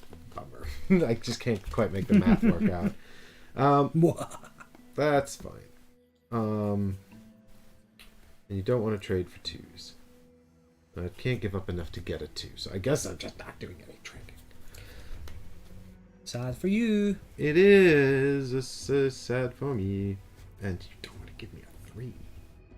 So, I guess... let's... Yeah, you should seize a 3. I mean, I suppose that could be quite good. God, that'd be 5 cards, though. Yep. And I don't think either of these Limits your options. good enough to do that for. So, let's have a look here. Did you kill some stuff? You did. Did a thing or 2, yeah. You got some openings. Okie dokie. Here's the plan. You ready for the plan? I'm excited for the plan. Not a lot, but... Not massively excited, but I guess somewhat excited. I guess minor excitement for the plan. Okay, that's a problem as well, though. We need a card cam, because you can't see what I'm looking at. What you're mulling over. Oh, God. Yeah, put that on the green screen, I won't look. Ah, you probably would. Yeah. Oh, my God. This is annoying. I wonder if it's not worth just, like, actually... Do it! Yeah, okay, screw it. I'll ditch all of these. You want them level 1? Is this all of the... Yeah, these are the ones I'm having. You want a level 2? No, I want a level 2. Oh my gosh! Do you get to pick the one I take? Nope. Nope. Alright, so this one's going to be destroyed, and the rest of these can go in here. Okay. Seize the day. Carpe diem. Give me... Oh, I don't look at it. No. And then it goes over there. Sure. Alright, good. Now I'm done. Oh, that was my tricks. I got his tricks. Ha! It was worth it. Tricks are for kids. Okay, so here is the plan. It's not the most exciting plan in the world, but it's not a terrible plan. I'm going to tap 2 of these boys. Bad boys, bad and boys. 2 of these boys What you gonna do? to play a scheme. A scheme? You didn't even need that other one. So this scheme is Twisted Favor. It does Curse 3 and then Curse 4 to the same target. And then if it removed any blessings, I can also put a blessing on a creature I control. So Sure. this is going to take out... who's the one that puts blessings on the other things? That guy. Yeah. Yeah, we don't like him, but he's not as strong as the others. He's also got armor 1, though. So... But, yeah, you're definitely getting through that. I mean, it kills any of them. Yeah. It's just a question of... I also don't like the pigeons with their strength, but I do like that you use them to draw cards. That's fun. Yeah. But, no, let's take out this pigeon here, because I don't like that I can't block him. Gone. And then, because he has been killed, I may put a blessing on something I control. So we'll put a blessing on Midas, and also we can put a blessing on the Ronin because we've removed a blessing with a curse. It charges $1 million a shot. And Sure. that's that. The next play is a nice simple one. You'll recognize this from... It's 1 copper and 2 silvers to bring Mr. Tree back. Mr. Tree! It's Mr. Tree, but he's somewhat diminished. Yes, he's a lot more manageable now. Like, if he gets hit, he can die. So It's true. And then I swing with all of my remaining stuff. Yeah, pretty big. So it's 5, 6. And, do you know what, actually, maybe I keep him. Oh, I don't know. Why am I swinging with it? What is his stats currently? Well, 1. He's going to do 1. He's 1/1. Yeah. He's going to do 1 damage. He might be worth saving in case I need to block one of your guys. I get... no, yeah, let's swing with him. I don't care. Yeah, I mean, you're ahead here. You've got a defender. Well, I saved the pigeon for blocking, so I'll block there, but you still get through for 6. So Midas takes 2 damage. Ooh. It's fine. Done. Done. It's your turn. Sure, I'll ready up. I will draw 2, getting very near to the end here. And then trading. No, trade level 2. No. No. Tee. I refuse. I'll trade you a level 3. Yeah? I mean, it's risky. I don't think I can kill you this turn, so you get a third yellow level 3 monster out. I don't have any. Where are your level 3 monsters? Yeah, well, I've got a couple of like fortifications in hand. I trade you a level 3 for a level 3.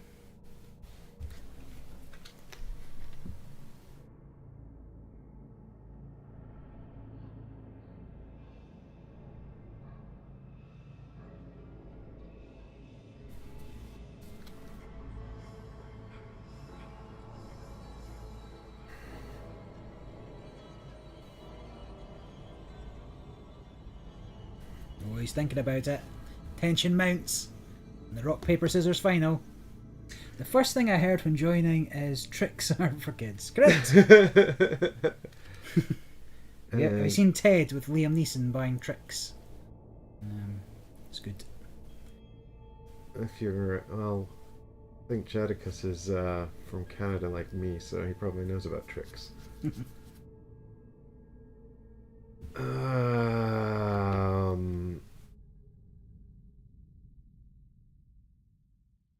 I don't mind if you don't.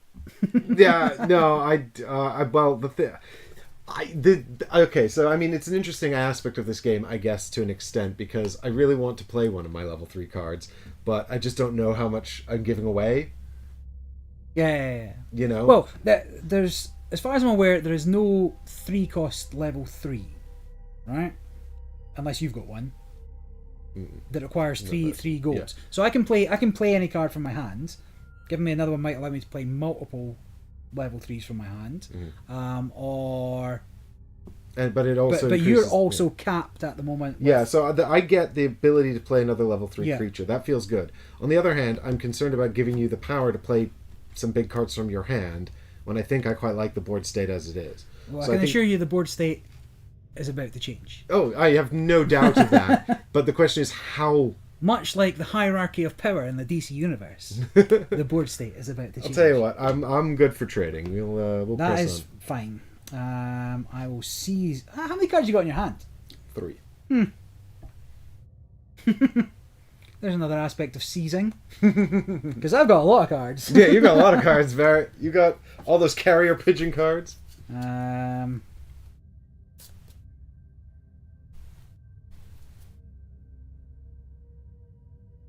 I feel like just stealing your cards would be more painful than anything else. How dare you? How dare you steal my cards? That's just rude.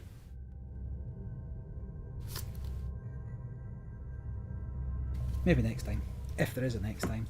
Fine, I'll move that over. And I will start with... So the first thing I want to do is to manifest a gold. So I'll pay a gold for a gold. So level 3. It's the card we saw earlier. I'll take the top one. Incredible. Wait, stop. No, carry on. Yep. Yeah, carry on. Oh my god, what does it do? Oh. Come on. Manifesting player. Manifesting player is too drunk to play. Slays a non-epic creature. Wop, wop, wop. I think it's got to be the end of this guy at the moment. Yep. Because at least my this is a little damaged. He's also epic. Is he? Okay, so that's fine. And then place 3 blessings on a creature an opponent controls if able. The Mega Tree is back. Just it's can't a classic. get away. It's classic. Every time he comes out, something magic happens. Can't get away from that Mega Tree. Right. Then we will manifest 1. Yeah, manifest 1 bronze. So let's do bottom. Bottom bronze. No, that's top. Bottom bronze. Bottom bronze. What I really want is that ping 1 damage. It is. You found it. So I will. I will.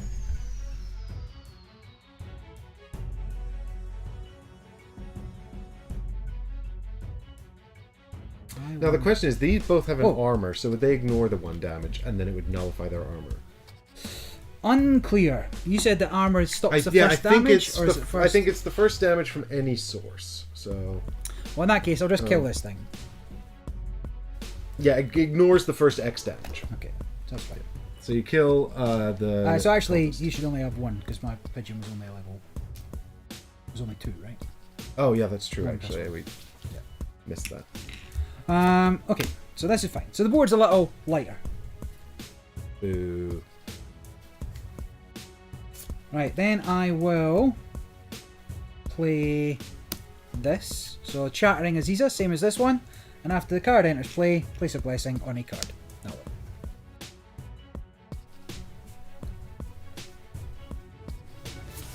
Then I will spend a gold, a silver. So things ramp up. Things are ramping up, right? They're ramping up. A gold, a silver, and a It's bronze. true. For a dude. So David, Slayer of Giants. So I've got my first epic card out. So it's the not quite as stats heavy as He's 1/1. David Slayer of Giants. He's an epic nomad hero. but I can get past armor. He's found a rock. He's going to put it in his sling. He's got entrapment and piercing. Entrapment just means he can block fleet things. After this card enters play, place 2 blessings on it. Deal damage to target creature or life stack equal to the amount of blessings on this card. Then remove a blessing from this card. Oh, nasty. Ooh, nasty. These so two are summoning sad. they are summoning sad as things stand. Yeah, I don't think I'm swinging anyway, so won't worry about it. I will then, for my final blessing of my leader, put a 3rd one onto here. Right, just give me a dice. He's going to be up and down, and that last thing I can do, so it's now gone. But remember, I also have to destroy a card. I choose which I destroy, and I will destroy. I mean, at this point, I'm never getting them all back, so I don't suppose it really matters. I will destroy this guy, this level 2 man. Cool. Then I will do 3 damage here, Is it? I thought it was to a life stack. or creature. Life stack or creature? Yep, to target creature or life stack. That's a shame. And it's got piercing, so I presume it ignores your armor. So it's 3 straight up. So it's 3 damage straight up. Which gets you a little closer to death, I guess. Sad. And then finally, I will. So that was against Midas, who's taken 4 damage now and down to 2 health on Midas. Yep. So I'm going to play my Bushy again. I will spend 1 and 2. And he gets a blessing when he comes into play. And he gets a blessing, something else gets a blessing. I'll put it on David. Okay. And I've got 1 remaining bronze standing, 1 level 1 left. And it is... is it worth attack? So you've got armor and... But he's tapped, 3 so he ain't doing shit. 3 hit points left. I've got to get through this as a problem. Done. Done. Alright.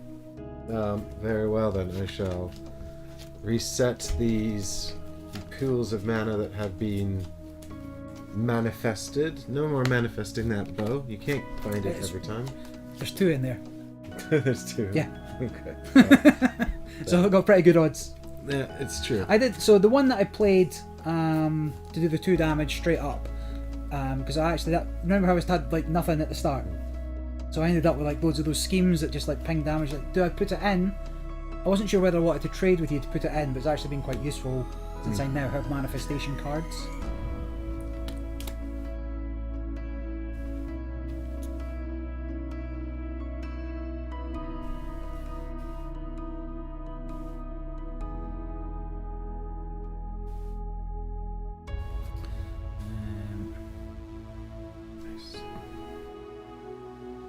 Guess it's fine. This is fine.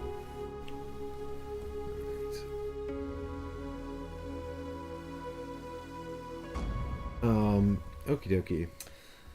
What's it going on? What's this guy's deal? So he can basically kill himself to get rid of your fortification. But similarly, he also places a blessing at the start of the draw step. Oh yeah, I don't like that.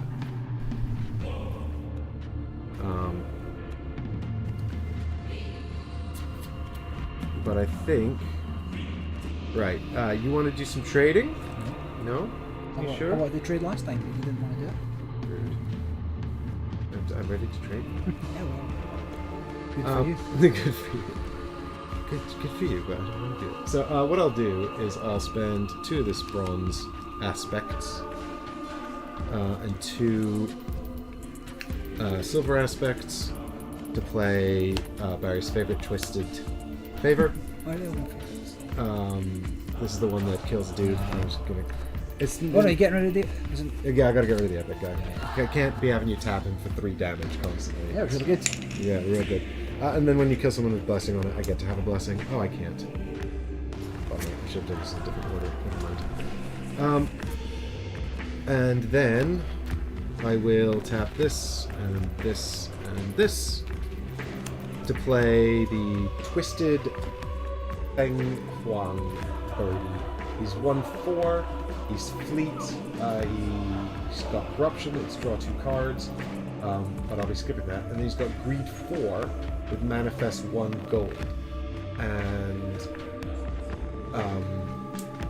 I can reduce that to greed 3 because of Midas, which will trigger. But I must also trigger my corruption. I've got corruption here. And I've got a corruption here. But I, here. Yeah. But I can ignore those 2 because so I don't. Okay. Yep. Okie dokie, and then.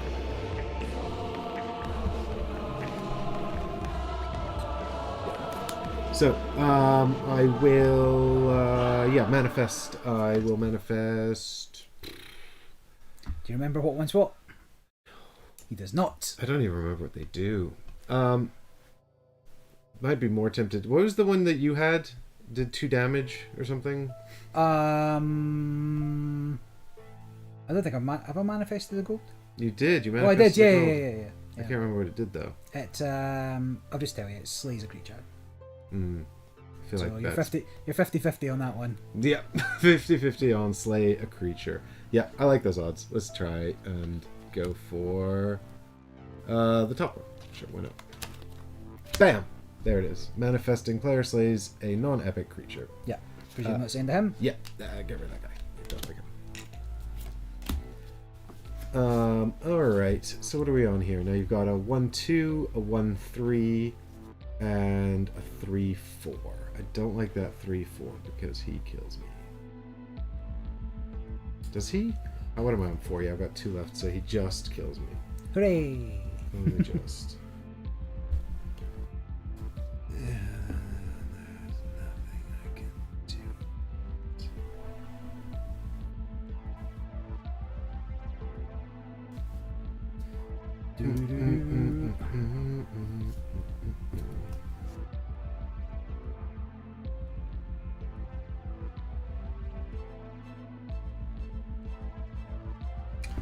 Tell you what, I'll tap Midas to trigger the corruption effect of the Phoenix, which is draw 2 cards. Ooh, fancy. Do it again. Keep doing it. Just keep doing it till you're dead. I'll stand Midas back up. Alright, what am I on here? I've got basically I've got nothing left, really. I'm all out of money. Yeah, I've not seen any that are just silver and golds. But so, there we go. you might have some. No, I'm all done. It's over to you. Alright. Draw 2 near the end. Problem. Problem. Got offensive restore. So,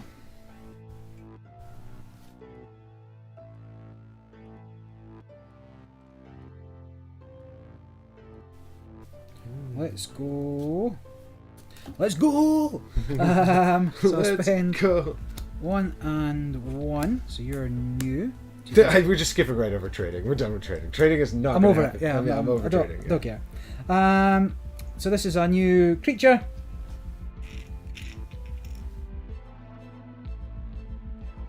Agnurati. He's a Vedic That's priest. one of those three He's tenors. immobile. After this enters play, either place 2 blessings on this card or place 1 blessing on a creature you control. He's got Piety, Restore 1. Oh, that's interesting. So that's every time he gains a blessing, you get Correct. 1 health back, isn't it? Yeah. Okay, I think I'm ready to delete 2 cards to get rid of him. No, porque... I don't like So that. that's These destroyed? are destroyed, aren't they? Yeah, they're mine. Okay. We'll play it that way. Let's see what else one can do here. We will...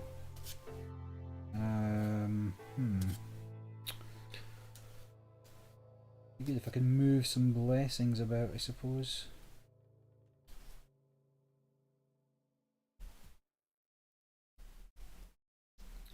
Sure, let's... that's slightly annoying.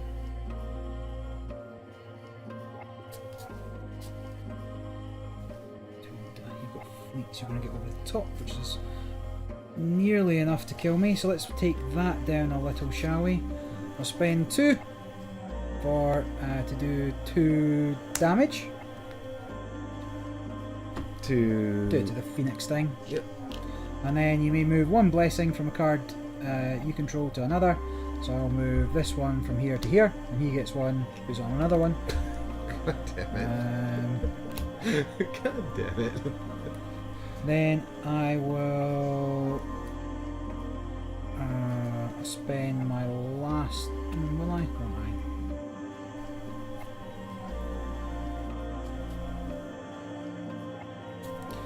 No, I think I'll just put out a big boy. He's a big boy. So 2/1/1. He's a big gold card. He's 4/4. If this card has 3 blessings, it gains Overrun. Presumably that's Trample. Wait, I can't play him anyway. Oh. It's not that I physically can't play him, but I need to stop your guy punching me, so I'll play that guy instead. The Odin's Daughter. So What's the cost on that one? it's 1/2/1. 2/2. Norse Avatar. It's fleet. After this card enters play, put 2 blessings on it. Deathbound. Place 3 blessings on a creature you control. Because I need to stop your flyy boy getting me. But I'm just double checking. I think it's when I draw and I cannot that I die, but let's just make sure it's not when I...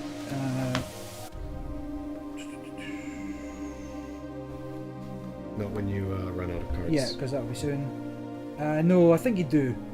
Players lose and drop out of the game when they no longer have cards left in their life stack, which means all you need to do is let me draw. So you gotta swing at me. Big swing time. yeah, it's not going to do anything, is it?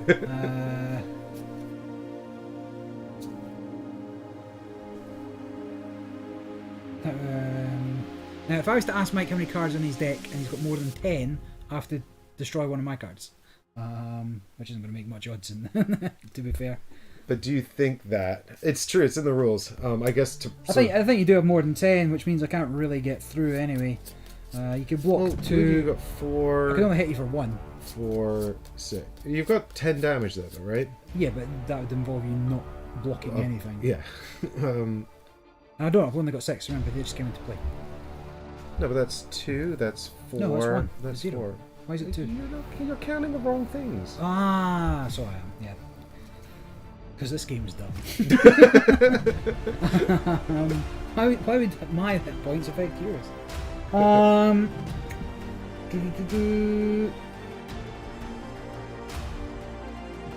You just need to stop 1. I just need to block 1. Yeah, and also that would only work if I had 10 cards. Yeah, and you've got more than 10 cards. I might. No, it's game over. Done. Pass. Alright, I'm going to play out this turn just to see what happens. For the sake of... yeah. I mean, I could have restored. Should have restored instead of attacking, but then again, you could have done the same thing to cancel. Right?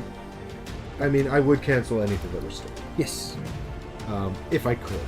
I would literally ditch all my mana to stop you playing restore stuff. Yeah. Now, whether or not that would be enough, or if you could outlast that somehow, but I don't know. No. Like if it's when I'm empty, I have to draw 2 cards, so you can literally pass and win. Yeah. Okay, well then, in the interest of good sportsmanship, I shall pass. GG, yeah. GG. Yeah, you can probably get through for the last ones because I don't have enough Trixies. Trixies. But yeah, it was I got this. I got a bunch of these guys as well in my hand, which is just restore 5. boom. Destroy the top card of your life stack and restore 5, which is bonkers. Like, I don't know how I'm the one with the gross healing. Yeah, like, but remember, mine's is blessing. Mine's isn't restoring, right? So my ability. Tiff just does a good job hiding all the other cheating. Yeah, Thanks, yeah. Tifter. Yeah, he only caught that one time, so Yeah. I'm in luck. Whilst I think we've got our conceptions about this being a healing deck. It's not a healing deck. No. It's a blessing deck. Yeah. Right. So there's maybe other factions like green might have a lot more restore than yellow does. Mm-hmm. I don't know what the names of the different factions are, but green is mysticism, so maybe not even them. But I think Sanctuary. that Odin's daughter that you got out at the end there, Yeah. she's actually pretty scary. And that other thing you were about to play, also Yeah. pretty scary. And I think what David hampered was you throughout most of this game was a lack of scary things. Because you blessed everything to the 9s and they were still Yeah. just about as good as the stuff Yeah. I had. Your stuff coming out with corruption, but you managed to mitigate that pretty much fully. Yeah. Particularly with this, and I do have ways. I've got ways of removing intrigues as well. I've got ways of, but nothing was really a timely time to play it to get rid of it, and I think a lot of it comes down to this resourcing. I mean, I think that in terms of the actual game's sort of structure, the card play, very reminiscent of Magic the Gathering, card battlers. There's a lot of card games. The unique selling point is this resource and manifesting mechanism. Yeah. Which I think is interesting. I don't know really if we saw it necessarily come to life here, either because we were novices or because... Yeah. I would say I was using manifesting. You did really quite a well. lot this turn. Yeah, I put more in my deck. I had another one of those cultists, and I put these guys in specifically to manifest gold, and it was okay. But I don't have the brain to track what's where. So had you manifested one of yours, you get to place a blessing on all your cards, one blessing, and you would get to play this card. So if you look at the yeah, I was seeding yours with some of the manifest powers let me play the card. So I was thinking, like, if I do that, then I get to take resources from you and have a card. So that didn't come up, but had you taken a card from me, I would get a replacement. Oh, bummer. Okay. The card early on that I thought I was manifesting. The other one? No, the level 2s. Remember when we flipped the level 2 and I was very surprised to see... that's the one. This is the one you were looking for. So that's an intrigue card, and I had loads of bronze, right? So it was an intrigue card that let me put blessings on things that were damaged, and that would just But realistically, it might have encouraged me to do more blocking, but there wasn't that much attacking that I could do much about. So I think maybe I should have just sacked up my creatures to block that 9 hit. That was the big one, right? Where you get 3 for 9. Yeah. Because what I wanted to do was clap back with that big attack, and it just wasn't big enough. How much did you have? You got like 15 there or something. 12? 11, yeah. So even had I asked, I did have... Oh, so there's a restore. There's a restore. Early on getting these was good because it put them back in my deck, so I get to see them twice. Because they were restoring themselves. Yeah. So the first one went in, and then the second one restored itself, kind of thing. That's nice. Which was kind of cool. But yeah, I mean, it was a much more of a game this time round. We played a practice earlier. I think we saw a lot more of what the cards did and what we could do. You had a bit of a rush on the first game. This one also feels like, in terms of a sort of a general introduction to the rule set, this one might be a little bit more of an oddball because it's a set that came out after basically everything else. Yes. So it's designed to be an introduction, but it might be a little bit more unusual mechanic. I don't know how unusual. Well, I think, and we discussed everything. We picked up quite well what everything did, right? So this was our second game only. We managed to play without looking up too many other things. Yeah. But everything is a keyword. And on any kind of starter set for Magic and some other games, there's reminder text. And so that would be curse 1, remove a blessing, or do 1 damage. But you can see, like, on my cultist here, this guy. He's got a bunch of keywords. He's got greed, manifest, and corruption, and he doesn't tell you what any of them do. Yeah. And those are quite common things as it goes, and because your deck's focused on greed, you're obviously going to look that up to begin with. Yeah. Something like this guy, however, like immobile. Well, you could have a guess, right? You know that he maybe can't attack, but that's not necessarily what the word means. Entrapment, what does that mean? Can block creatures with fleets. Yeah. So things along those lines, you would normally have reminder text on some of them. But I think we actually got through the game with minimal rules. Well, a lot of it is a direct synonym for stuff from Magic anyway. So, like, to people like us who've played some Magic, you know, it feels very familiar. And I imagine if you have played Magic, it would feel very familiar. Whereas, you know, if you haven't, it might be a little bit more of a learning curve. Yeah. It's interesting, like, so some of the things it's trying to do is it is different enough, right, that it's kind of almost self-contained. Like, you're not got thousands of cards that Magic has, but there are another core set. There is another 4. I understand there's quite a lot more stuff in this series, yeah. Yeah, so there is stuff to be looked at there. Like I said, we don't know what those other things are. This is kind of our first experience of the game. This we get our cat back. Is the cat coming in? Is that what's happening? Nope, she doesn't want to come in. All right. Nope. We'll shut the door again. She's out of here. Anyway, what was I trying to say? So the conviction mechanic, right, which is on loads of the cards that we have. Yeah.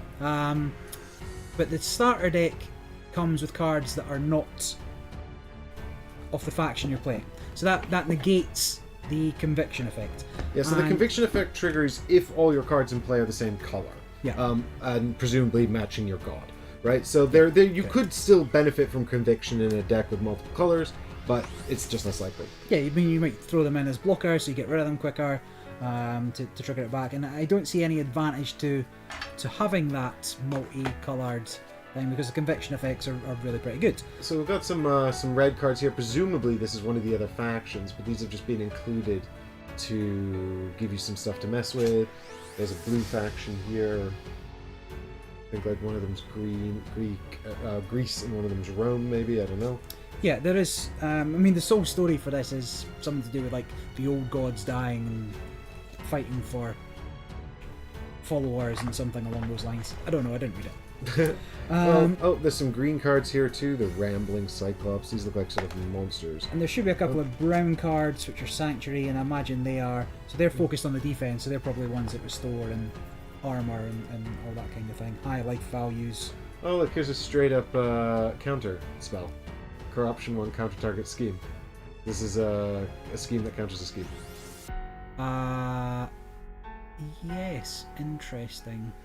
Because I distinctly remember them saying they don't have counters when I watched the video on how to play. But maybe they didn't in the original run. Did you watch for this yes. box? Oh, interesting. But, well, that was a straight up lie, because this is a counter. But obviously we could have countered anything. I think perhaps, knowing when to counter some things also useful. I probably should have countered a spell or two of yours, but I don't know. Again, it comes down to resourcing. I don't like negotiating for my resources. You like it to be... Either I get what I'm getting, or I don't get what I'm getting. It's something like, if both match on top, you can swap them. Yeah, okay. Or I spend cards from my hand for something on top of your deck.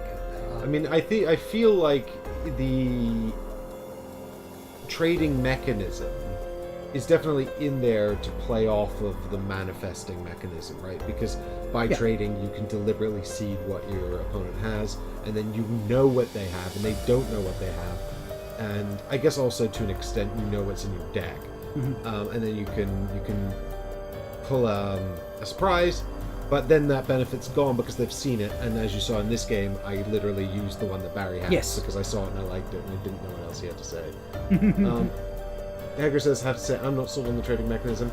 Yeah, I actually liked it more than I thought I would in this second play, even though we actually traded less, I think, than in the first game. Yeah, we were much more... I think that early imbalance where I think I traded you a 3 for a 2 and a 1. Yeah. I think that made it slightly more interesting, because I was heavy on the coppers, and then I didn't move into my gold cards. Now maybe I should be assuming that my gold cards are more efficient and more powerful, and should have played them sooner. But I had sort of a whole blessing mechanic thing going on. Hard to say. Yeah. I mean, and I found, like, for example, when I was really deliberating about trading you another 3, that was a really interesting decision space, because I was more concerned about giving you the capacity to play 3 golds, and I didn't know if, like, some of your golds were funky schemes or things that were really going to upset the board state. And even though I really wanted another 3, I was worried about giving you that power. So I do think that it is interesting. But I hear your criticism, and I do think it's probably going to be a deal breaker for people. Like, they're either going to think it's neat or they're not. Yeah, you know, I mean, they're it could be not dislike it. You know, it's set up to be a competitive card game, right? Yeah. And they've got these kind of rules in here that make it seem like it's tournament ready. Things like, if I keep asking you how many cards are in your deck, I lose life, right? If it's more than 10, it's only when it matters should you be bugging your opponent for something like that. And I don't know how often it must have happened in playtesting that they had to put that rule in. well, if they're all ex-Magic players, I bet they're super competitive. Yes, right. Yeah. So, but then what if we get to game 3, or let's say I win game 1 in a 3-way game, and then game 2 I'm just like, no trades. So yeah, you've got the forced trade aspect, but there's no guarantees those are going to line up. We had a couple line up early on, but later on we didn't have any. You've got the spend cards from your hand to get them, but that's crippling. Spending 3 cards from your hand to get a single bronze isn't great. Spending 5 to get a gold. Yeah. If all I'm trying to do is stall for time.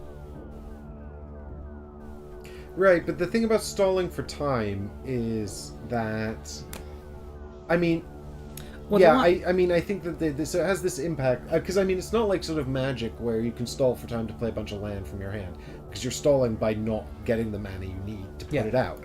But what you are doing is drawing cards. You're drawing a bunch of cards, and if you've got a deck that either has powerful Restore or needs to hunt for specific cards, then that could be a really powerful mechanism, and I don't like the idea of that. Yeah. I like the idea of us doing some fun, like some little trades, to sort of seed out some manifests, to make that sort of, I like that mechanism when it is sort of played in, I think, it's sort of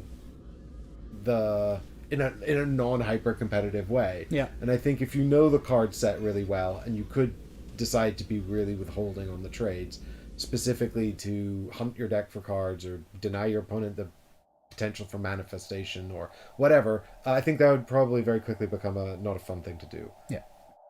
Because even the advantage, like first player advantage,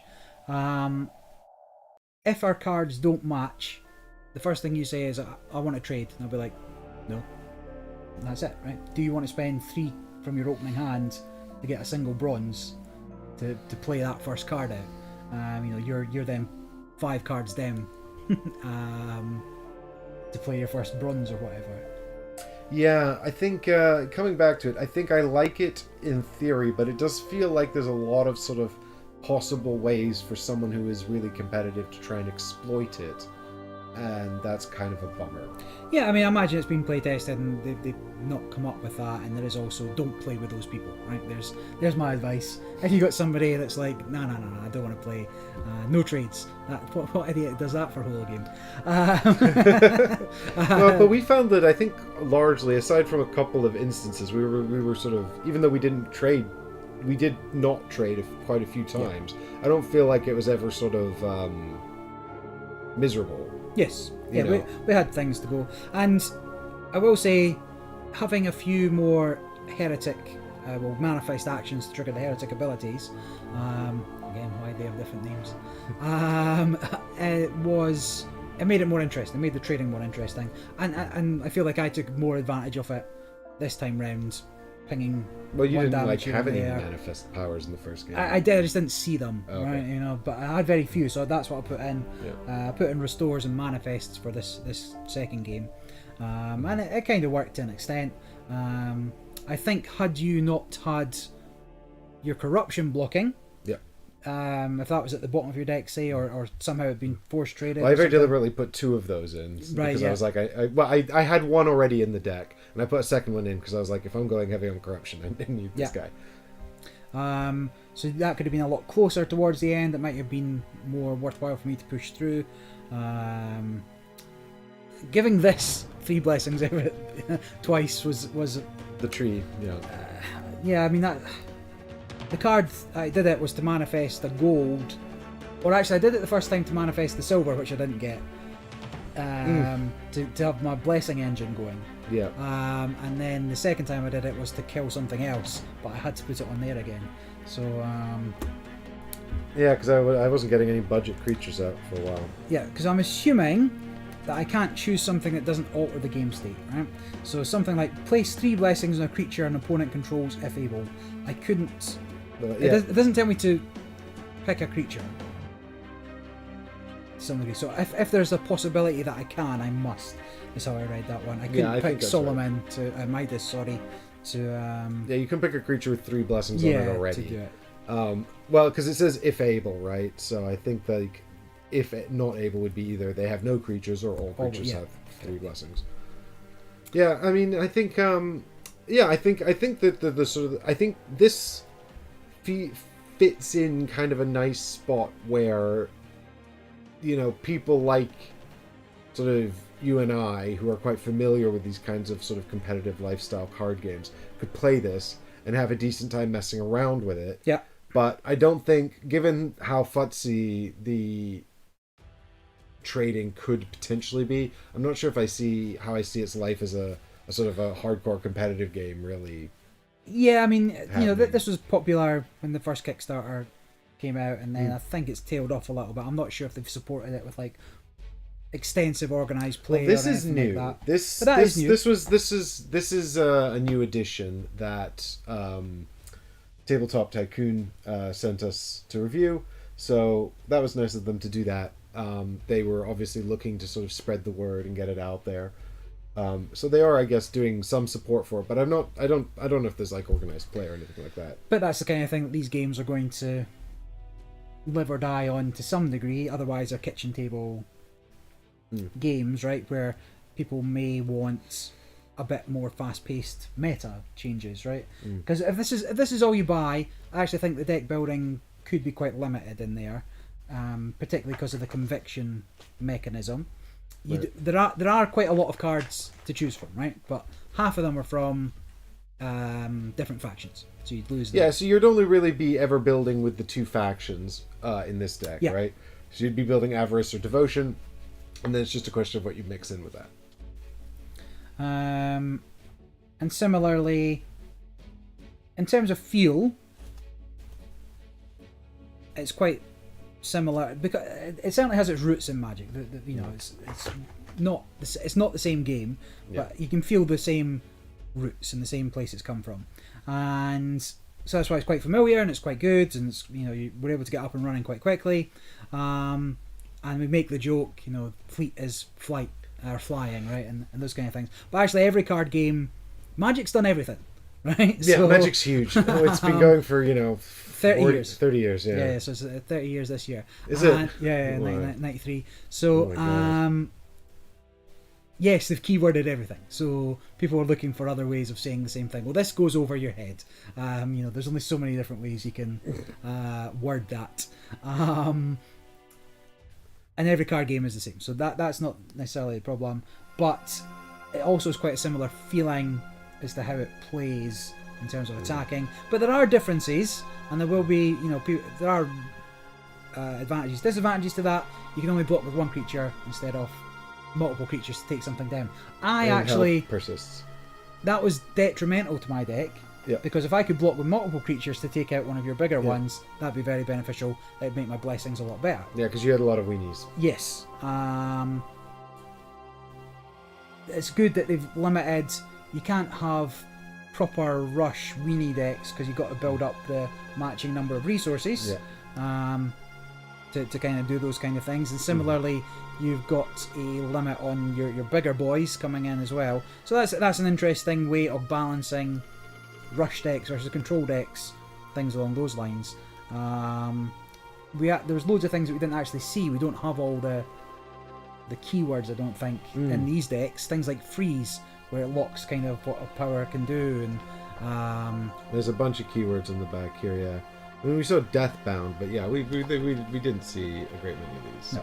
So I imagine if you had a bigger card pool, you're going to have a lot more fun with it. It seems a little more self-contained, I guess, if you just have what's out, which is still not, it's not nothing, but it's not it's not keep up with a Magic the Gathering set every 3 months for a couple of £1,000, But I think, like, the thing is, for that kind of sort of evolving meta, you need to have a competitive scene, Yeah.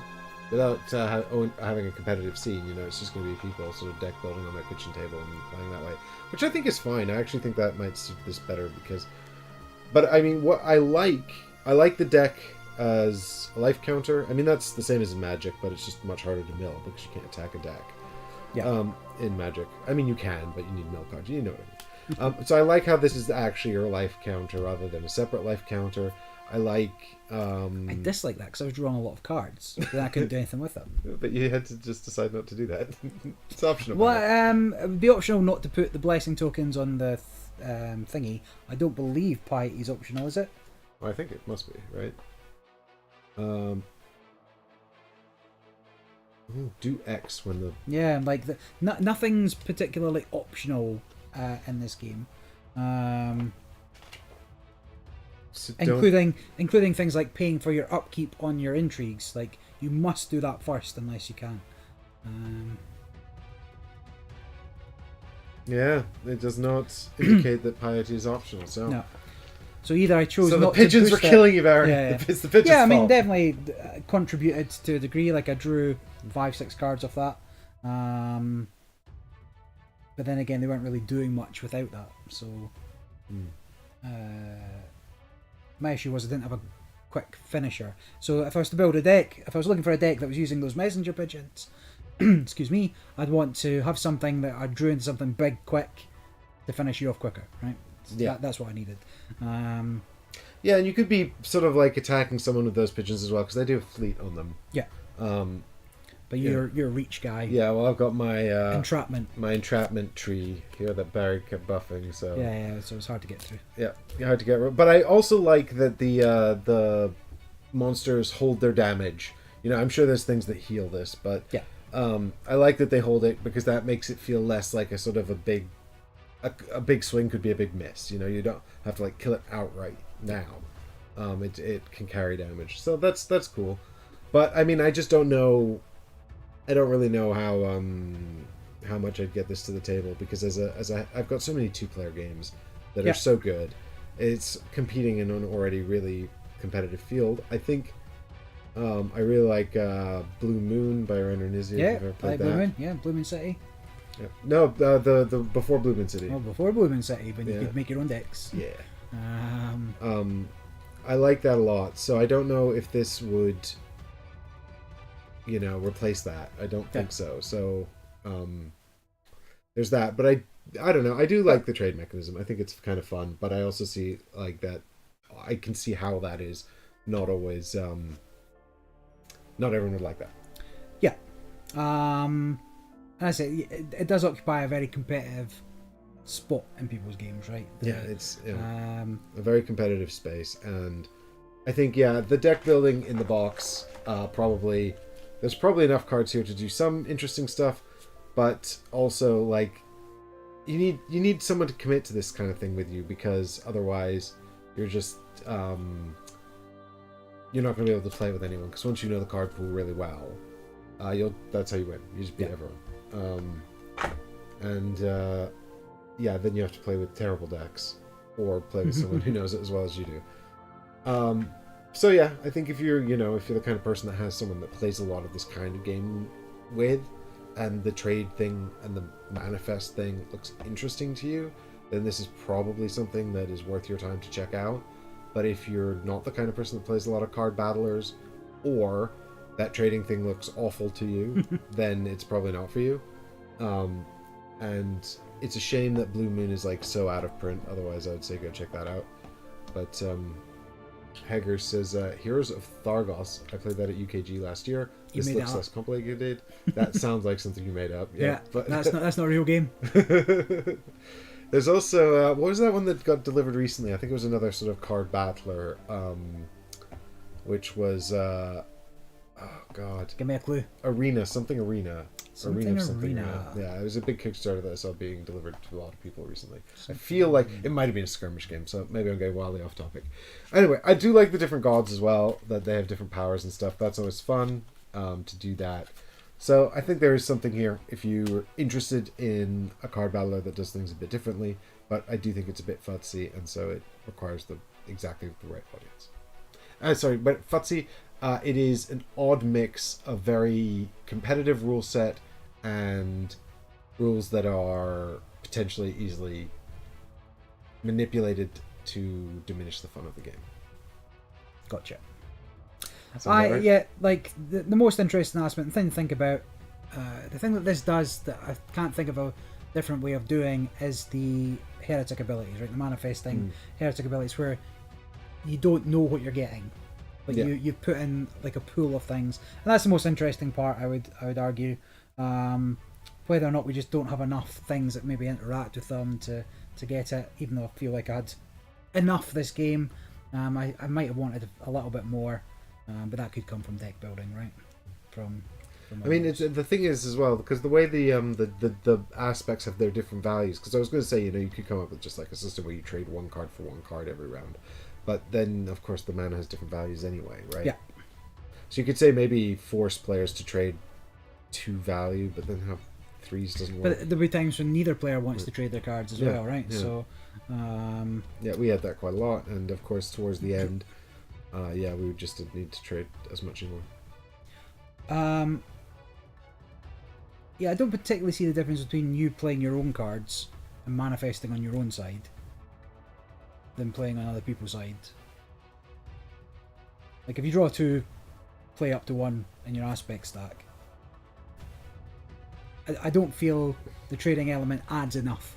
Well, I think that if you're just playing your own side, then you're optimizing the mana set, right? You can just play another 3 if you want to, right?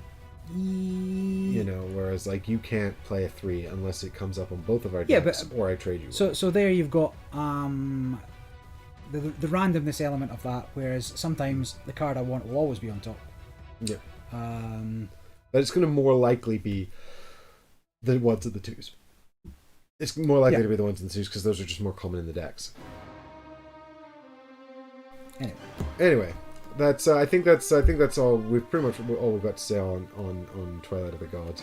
It's probably not going to go into my collection as a keeper because I think I don't play enough card battlers, and when I would get it out, I'd probably just get up Blue Moon. Fair.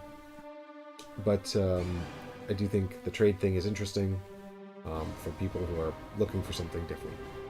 But I think that's a very small crowd. And it's also a bit of a gimmick.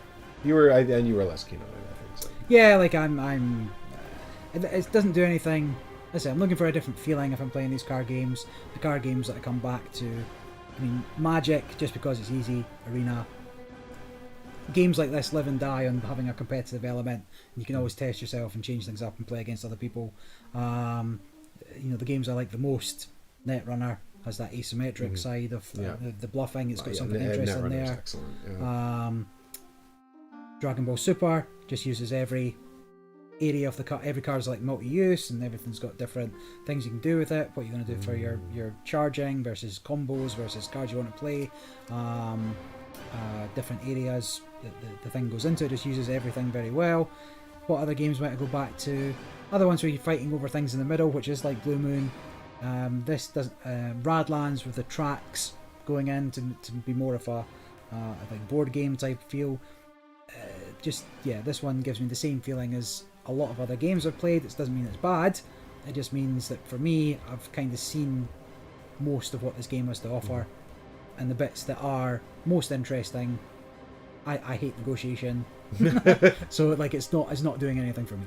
Yeah, and I like negotiation, but it doesn't feel like a big enough part of this game to scratch that particular itch, if that's what I'm looking for. So to me, it just feels like kind of a small thing that's kind of minor, but an interesting addition, and maybe they should have leaned into it harder and tried to incorporate it in a more meaningful way. Not that it isn't meaningful; it is quite important. But at the end of the day, like, it's not.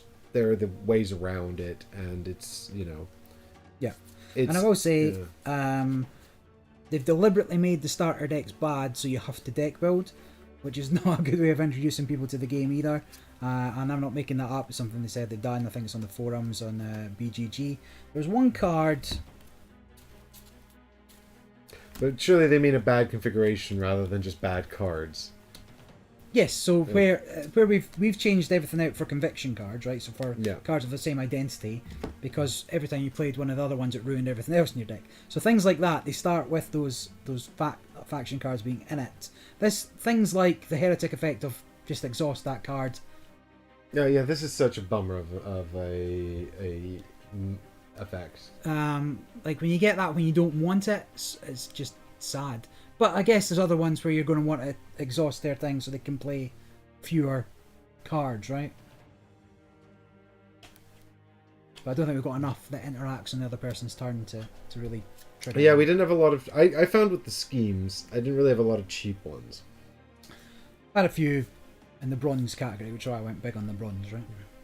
Yeah, I feel like definitely if you were sort of into this competitively, there'd be like sort of an optimal level of sort of fortifications of the different 4 types and schemes and creatures and whatnot. But like this was also weird, right? I've only got 2 east and 1 west in my whole deck, I think. Yeah, I also put like 2 south fortifications in my deck without realizing they were both south. So that was very silly of me to do that. So then I never played my pyramid because I didn't want to overrule my island. Yeah, this feels a little flesh and blood like, where you're playing your equipment out into the certain areas as well, but not that's why we bring him in. He knows all the card games. Yeah, I'm not a huge fan of Flesh and Blood either, but it however has been supported a lot by the organised play and other people really like it. Having a single character battler card game. Yeah. I guess the final word then is, before we wrap up, because I think we've pretty much said everything we need to say, is that the art's nice. They did a good job with the art. The card layout is legible. Can't argue with that. Yes, but a lot of that's legible because they've had to put everything as a keyword, right? Yes, this was something they used to do on the Magic cards, right? Where once the cards got particularly complicated, if they had a lot of text on, then they would bold the keyword and not put the rules explainer in, right? So it's the low-level cards, the 1/1 creature with flying that has the explanation of flying on it, and then when you get to the 4/4 angel with flying, life steal, and some kind of tap ability as well, then they don't bother explaining those things. And that's a nice way to do it. Here they can't do it, although they have indulged in a lot of flavor text, despite not doing it. So here you've got 3 keywords. You've got armor, corruption, and restore. And then they've not explained any of them, and then they've put in a paragraph of flavor text, which actually is kind of illegible. It's very small, and it's in italics, and it's kind of hard to read. But, as long as your eyesight's fine, you'll be okay. But my eyesight's not fine, Barry. You made me think. Oh, I'll tell you what else. Just in terms of gameplay wise, being capped at 3 +1/+1 tokens obviously was difficult for me. But I guess that allowed them to have a lot of cards that can dish out +1/+1s. Again, coming from games where you're not constrained that way, you can go from a weenie deck to a big deck, whereas all your guys started bigger than my guys, and I've struggled to kind of, because I'm limited to 1 defense. Like, what's the point in buffing them up? They're still going to die, and you're not. Your 0/2 is never gonna get better than 3/5. Yeah. But I guess that was a balancing decision. Hate this game. I've never won a game, so never won a game. It's poorly balanced. It's poorly tested. Poorly broken. Cool. Well, we'll call that a stream. I'll be back tomorrow with Luke. Thanks all so much for watching, and thanks to Tycoon, Tabletop Tycoon, for sending us a copy of the game, and thanks to Game Toppers for the table that we played on. If you like this content, you want to see any more of this kind of thing, please do consider checking out the Patreon And we've just launched a Discord server as well, where we'll hang out and talk about games, and you can tell me if there's anything in my collection you want to see us cover. In the meantime, we'll say goodbye for now. Thanks everyone so much for watching. Have a lovely rest of your evening. Cheers all. Bye.